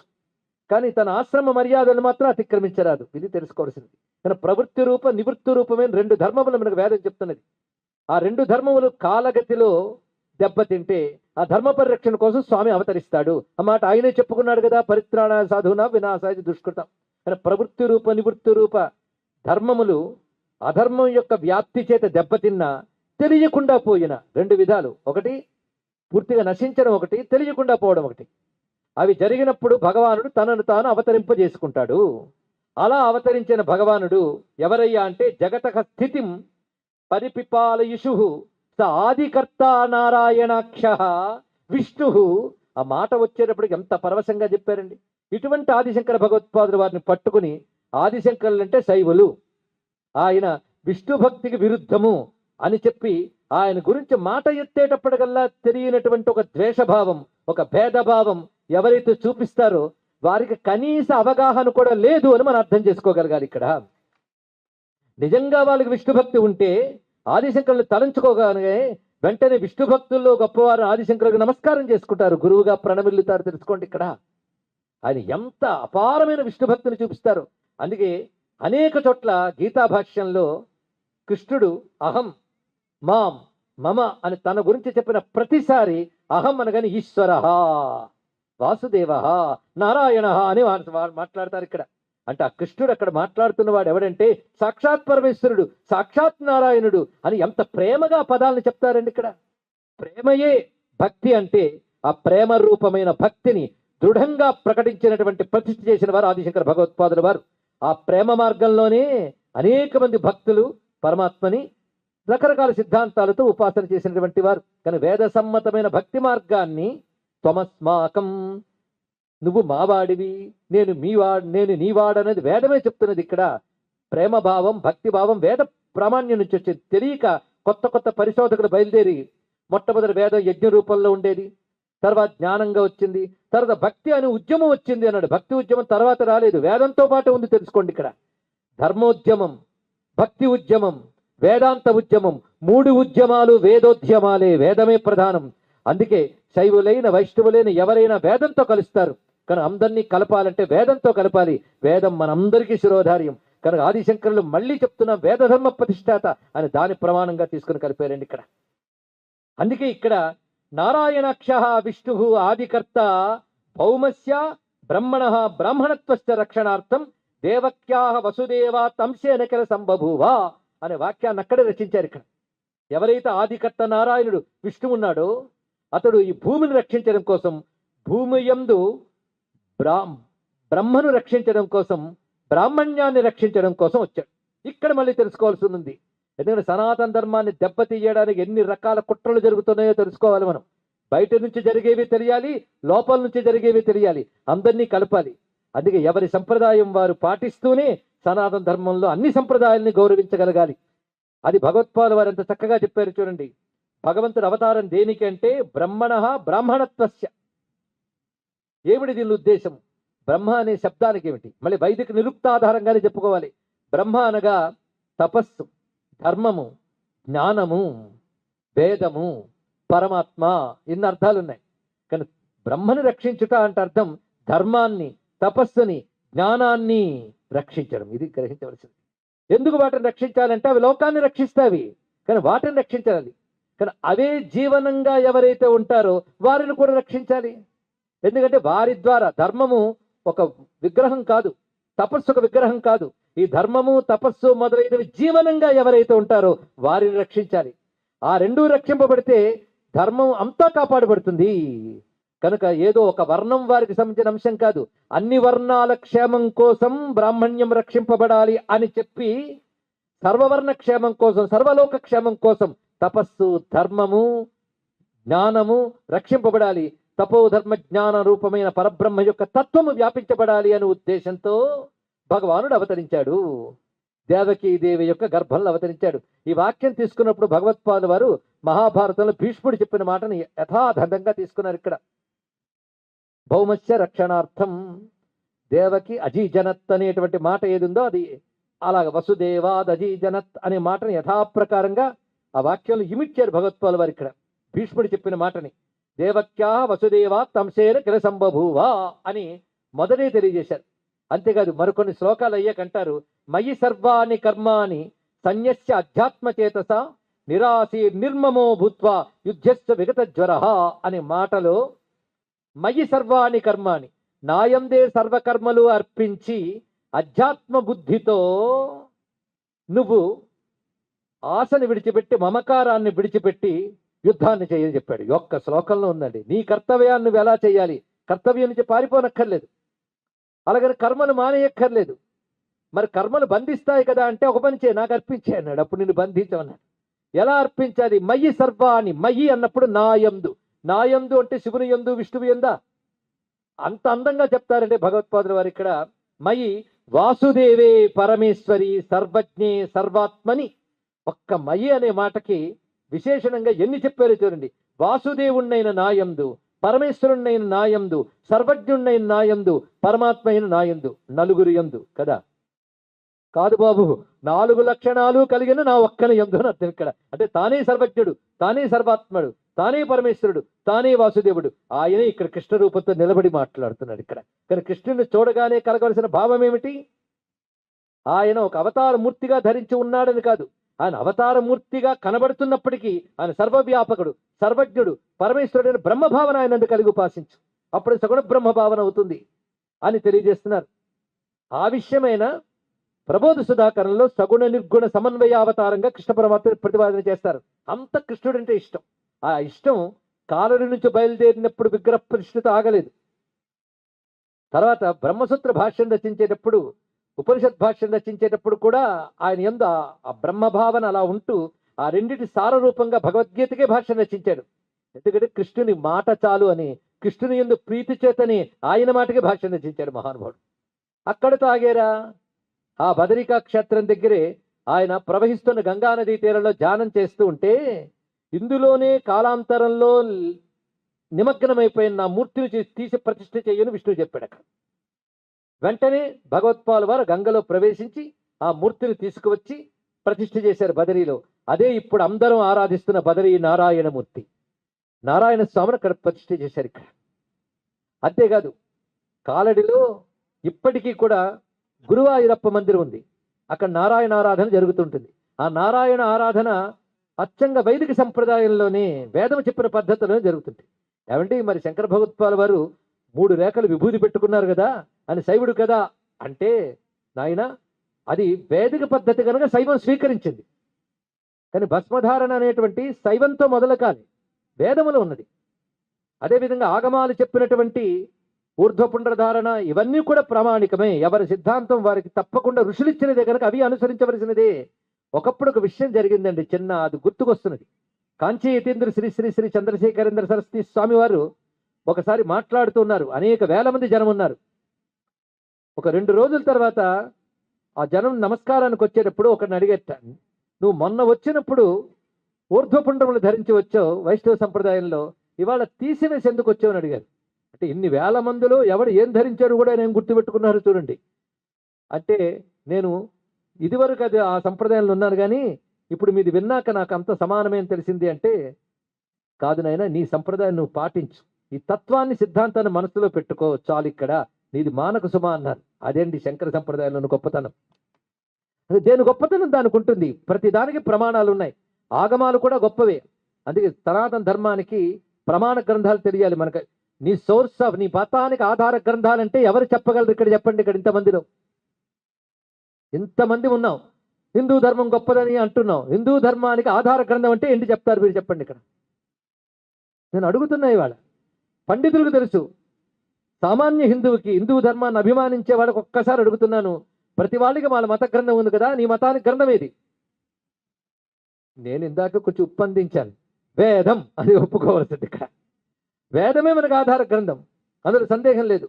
కానీ వేదం ఋషులు తపస్సుతో దర్శించిన, సమాధితో ఋతంభర ప్రజ్ఞతో వాళ్ళు దర్శించిన జ్ఞానం అంతా వేదంలో ఉంది. అది సామాన్యులకు ఎక్కడ అర్థమవుతుంది? కానీ వేదం ధర్మం అందరూ అనుష్ఠించాలంటే వేదంలో ఉన్నదాన్ని మనకు అందించడానికి వేద వ్యాసులు వారు చేసిన పని ఏమిటి? పురాణములు అందించారు. అదేవిధంగా ఆగమాలు కూడా ఉత్పన్నమయ్యే, ధర్మశాస్త్రాలు ఉత్పన్నమయ్యే. ఇవన్నీ కూడా వేదంలో చెప్పిన దాన్ని అందించడానికే వచ్చాయి కదా. అటువంటప్పుడు వీటన్నిటిలో ఏకసూత్రమైన అంశం పట్టుకోవాలి. కనుక ఇవన్నీ కలబోసుకుని వేద ధర్మం. కనుక మనకి ఇప్పుడు వేద ధర్మానికి ఆధార గ్రంథాలంటే ఇది వింటున్న వాళ్ళందరూ తడుముకోకుండా చెప్పగలగాలి ఏంటంటే, నా వేద ధర్మానికి ఆధార గ్రంథాలు ప్రధానం వేదం, వేదాన్ని అనుసరించి వచ్చిన పురాణములు, ఇతిహాసాలు, ధర్మశాస్త్రాలు, ఆగమాలు. ఈ 5 ప్రధానం అండి. మరి యోగ శాస్త్రం, జ్యోతిష్ శాస్త్రం, మంత్రశాస్త్రం, తత్వశాస్త్రం ఇవన్నీ ఈ గ్రంథాల్లో ఉన్నవే. ఇవన్నీ కూడాను అంటే ఇన్ని శాస్త్రాల బలం కలిగిన మతం హిందూ మతం. ఇన్ని శాస్త్రాలకి ప్రమాణ గ్రంథాలు 5 గ్రంథాలు. 5 గ్రంథాలు కాదు, 5 విధాల గ్రంథాలు.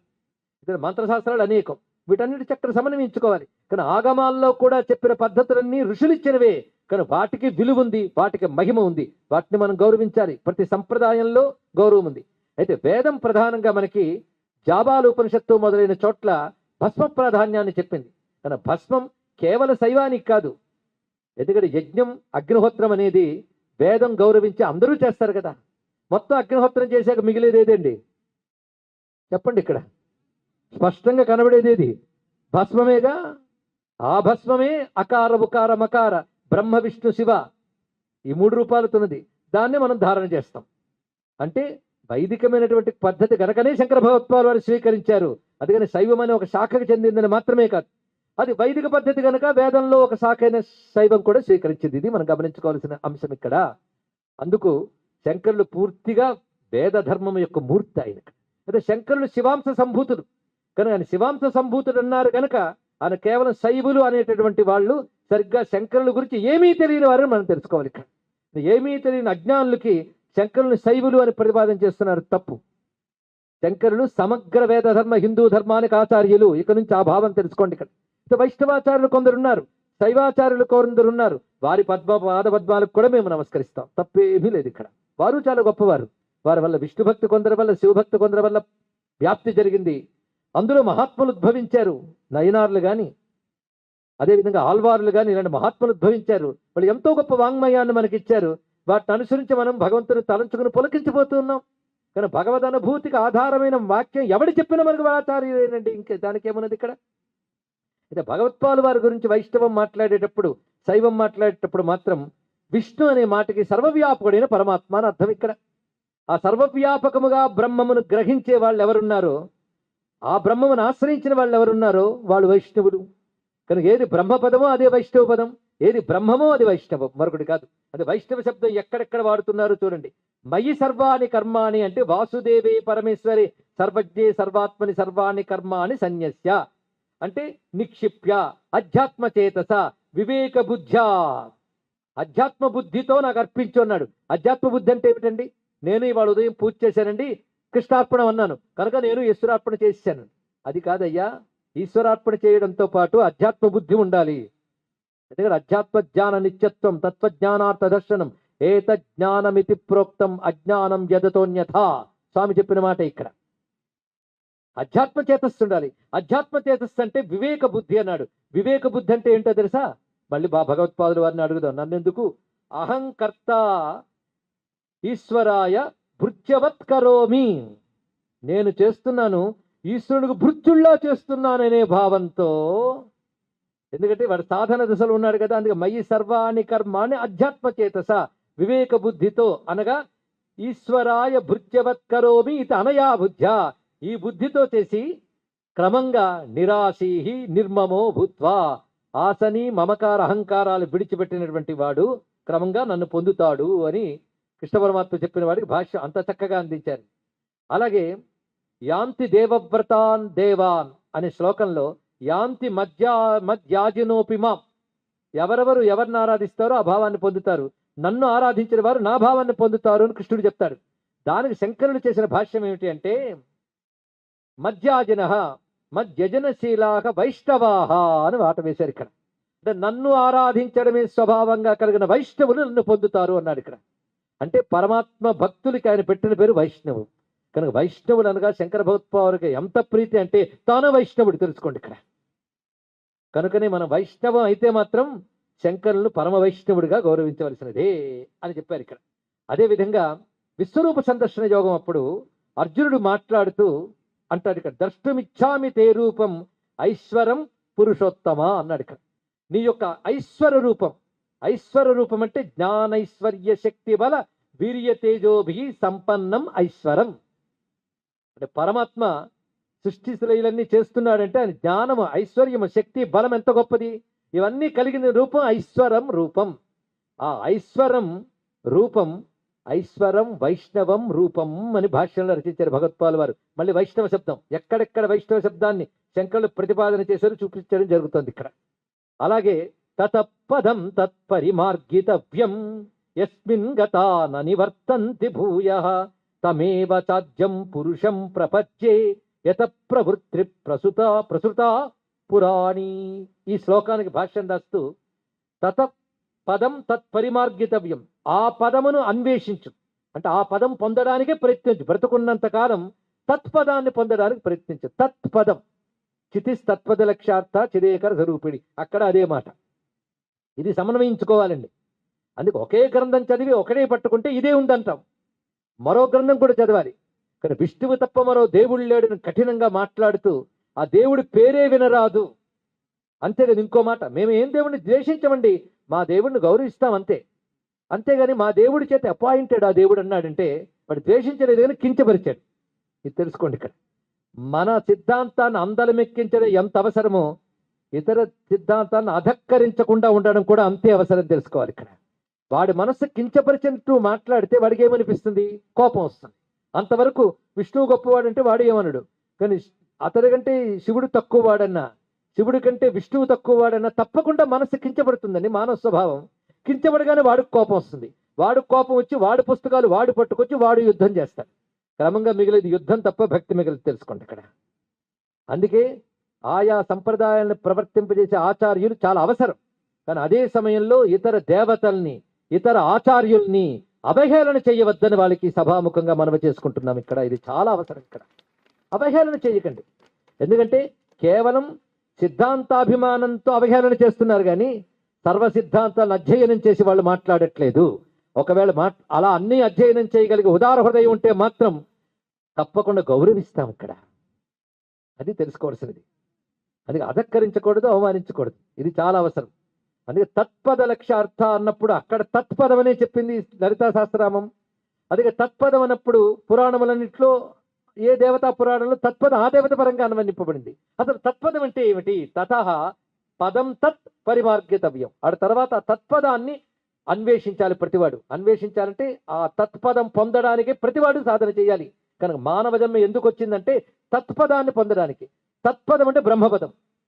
బ్రహ్మ అంటే ఏమిటి అంటే తమేవ అక్కడ చక్కగా చెప్తారు ఏంటంటే, తతః పశ్చాత్ పదం వైష్ణవం అన్నారు ఇక్కడ. తత్పదం అనగా వైష్ణవ పదం అన్నారు ఇక్కడ. అక్కడ వైష్ణవ శబ్దం వాడారు చూడండి. తత్పదం అంటే వైష్ణవ పదం అన్నారు ఇక్కడ. ఇప్పుడు చెప్పండి, శంకరులు వైష్ణవులు అవునా కాదు? ఏమిటా వైష్ణవ పదం?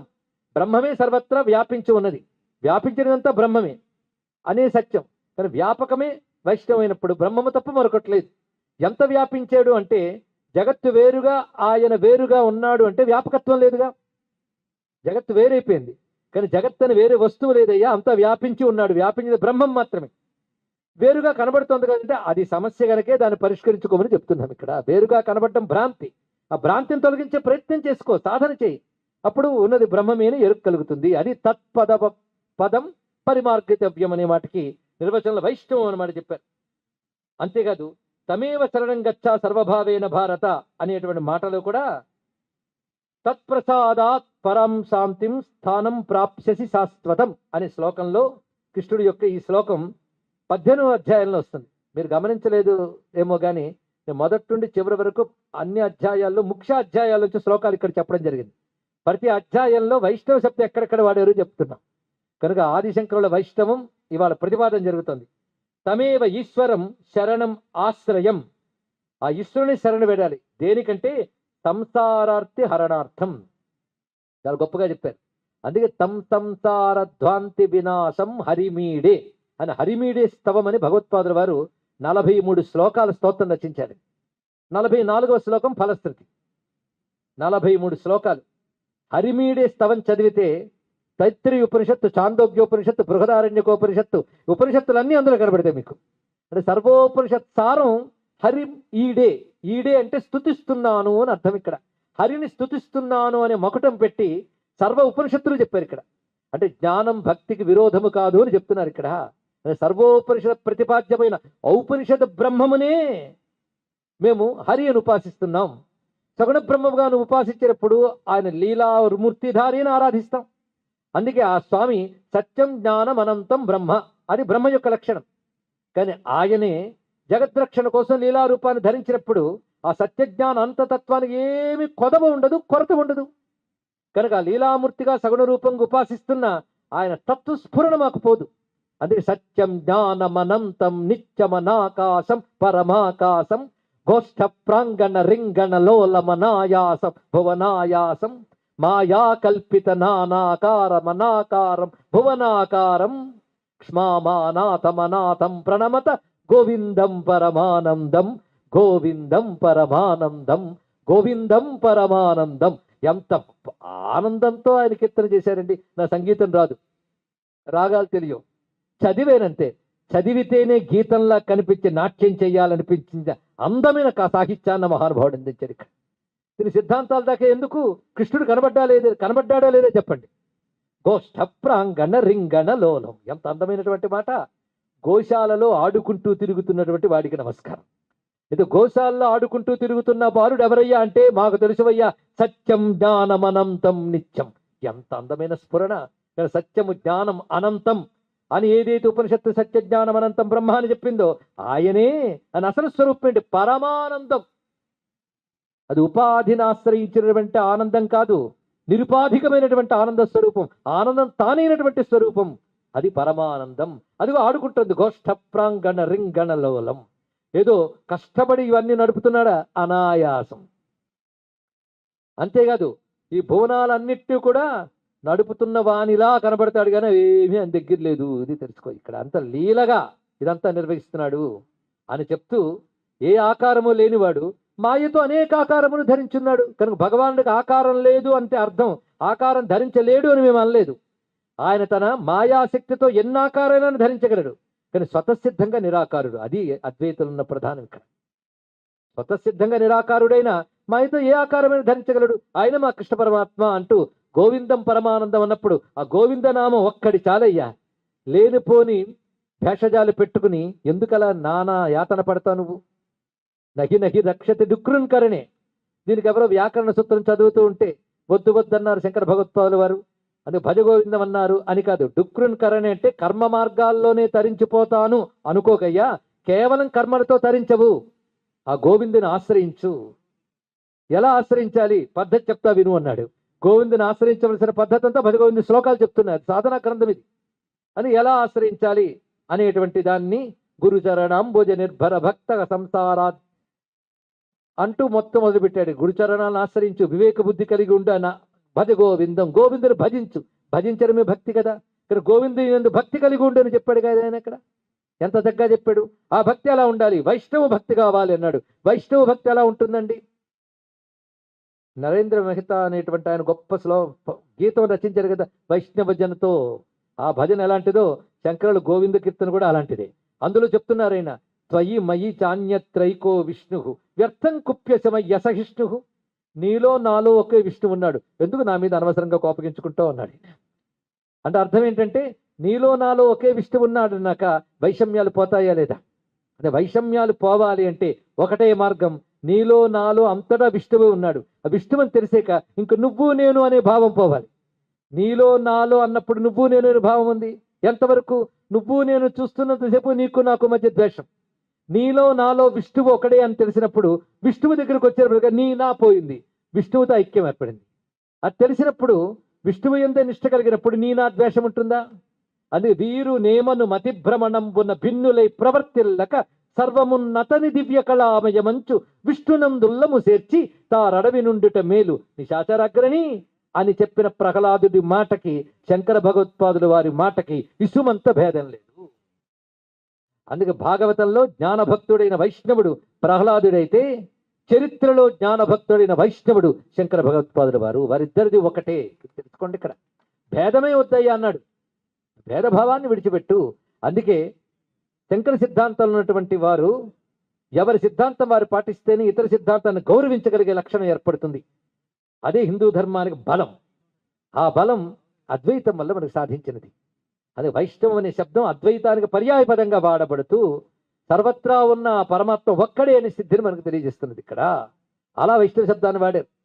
ఆ గోవింద నామానికి అర్థం చెప్తూ అంటారు, గోభిర్నిగదిత గోవింద స్ఫుట నామానం బహునామానం గోధీ గోచర దూరం ప్రణమత గోవిందం పరమానందం. ఎంత అందంగా అన్నాడండి ఇక్కడ ఆయన. గోభిర్నిగదిత గోవింద స్ఫుట నామానం. గోభిహి అంటే వేదవాక్యై అని అర్థం. వేదవాక్యై నిగదిత ప్రతిపాదిత, వేదవాక్యముల చేత ప్రతిపాదింపబడినటువంటి నామం గోవింద నామం.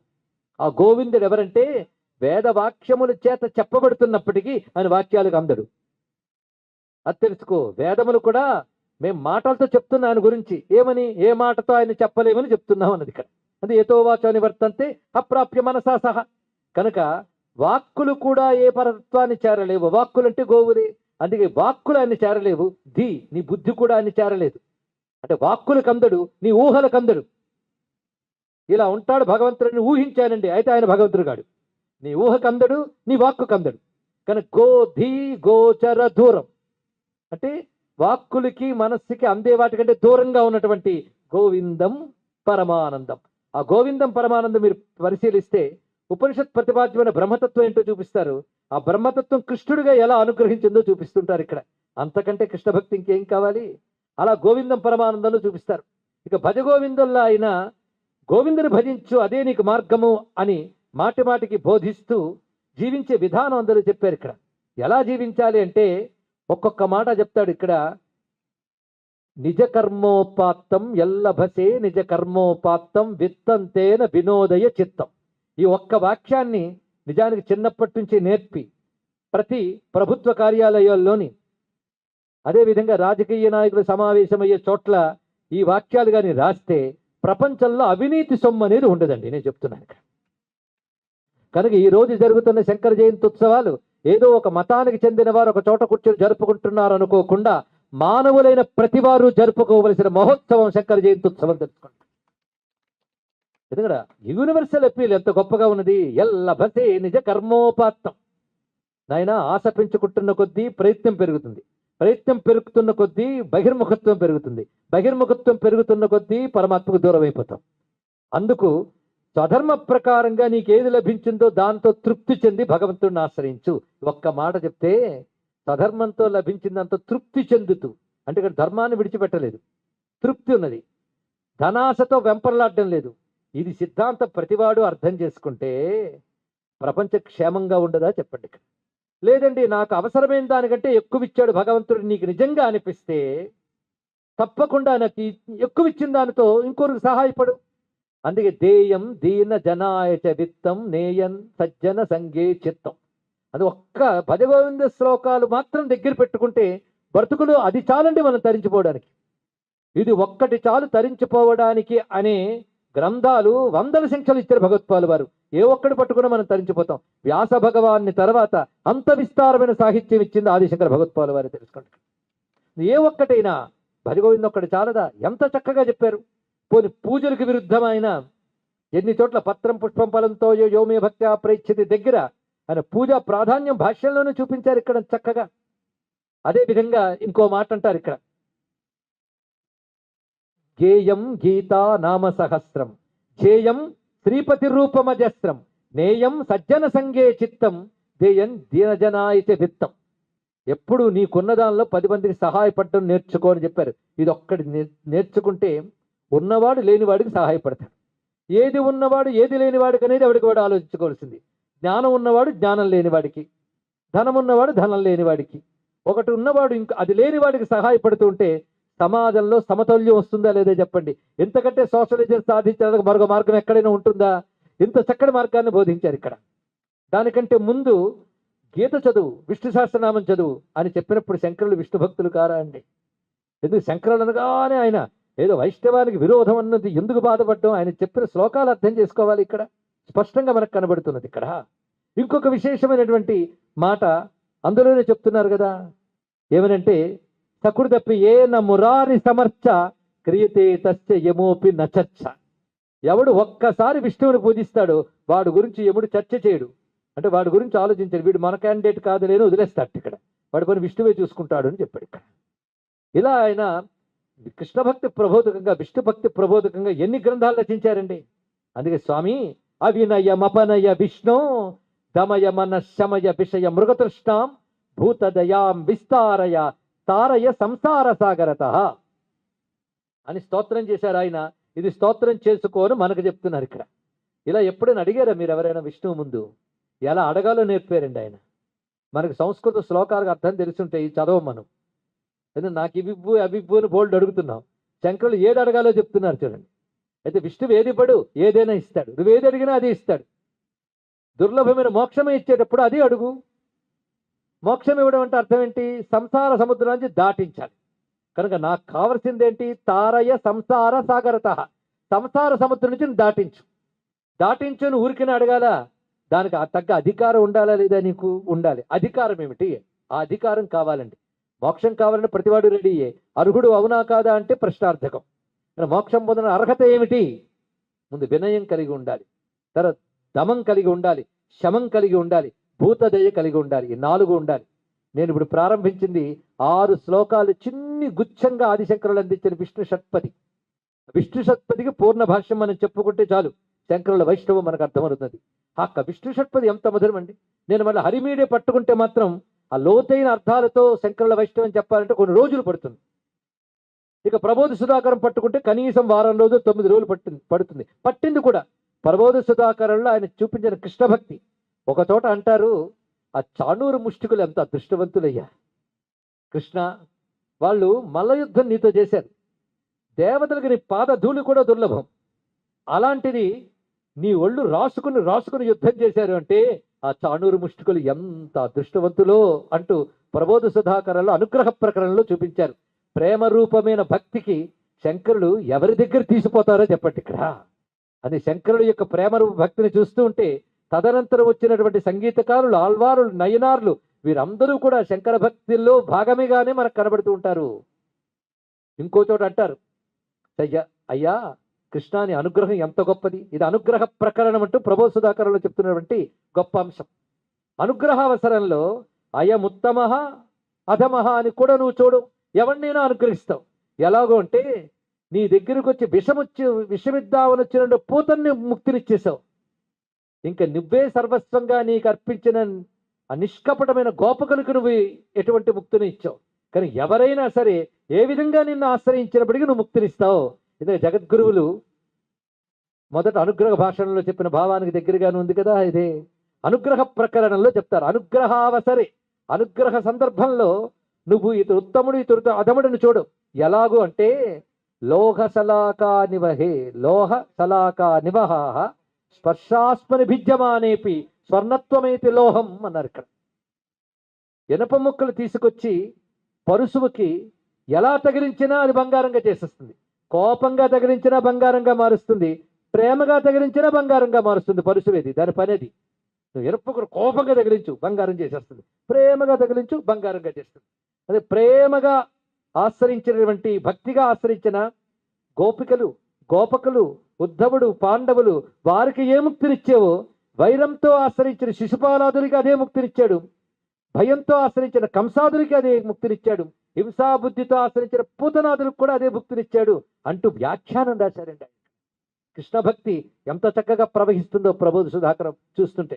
ఈ రోజు మేము కృష్ణ భక్తులమని తిరుగుతూ శంకరుల పేరు చెప్తే చాలు కోపగించుకుని శంకరులు మాయావాది, మిథ్యావాది అని మాట్లాడుతూ శంకరు నిందతోనే ప్రారంభిస్తున్న కృష్ణ భక్తి సంప్రదాయం ఒకటి ఉంది. వారు సరిగ్గా శంకరులను అర్థం చేసుకోలేదు మనం చెప్పాలి. ఇక్కడ శంకరులు మాయావాది అని నింద చేస్తారు.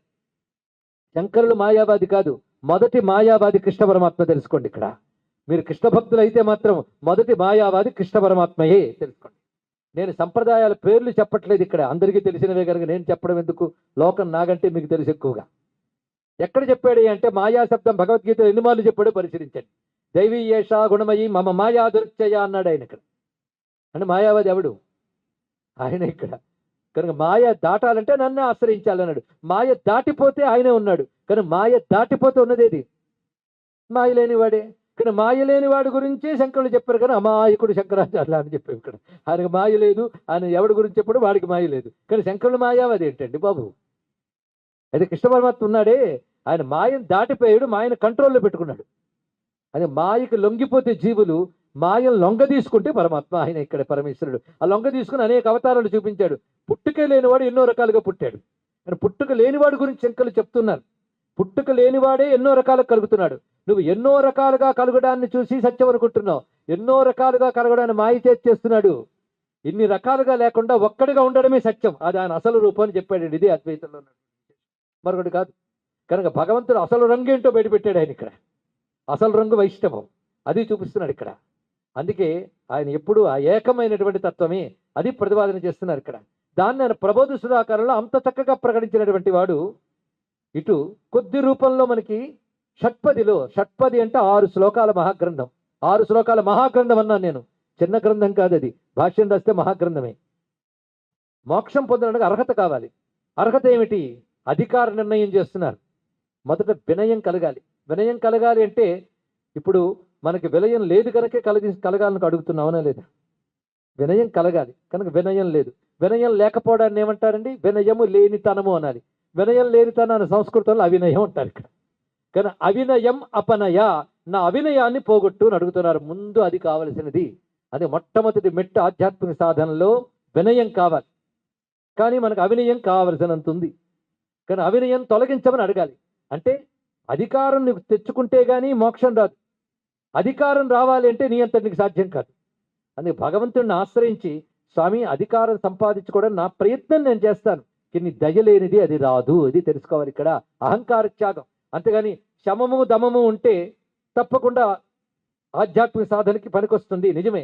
కానీ శమము దమం ఉంది కనుక నాకు జ్ఞానం వస్తుందంటే అహంకారం వచ్చేసింది, అవునా లేదా? కనుక ముందు అహంకారం పోవాలి. అహంకారం పోగొట్టుకుంటే కానీ అనుగ్రహం దొరకదు. ఈ మాట గుర్తుపెట్టుకోండి. అహంకారం అరగదీయడమే ఆధ్యాత్మిక సాధన, మరొకటి కాదు. అహంకారం అరిగిపోవాలి, అహంకారం అరగదీసుకోవాలి.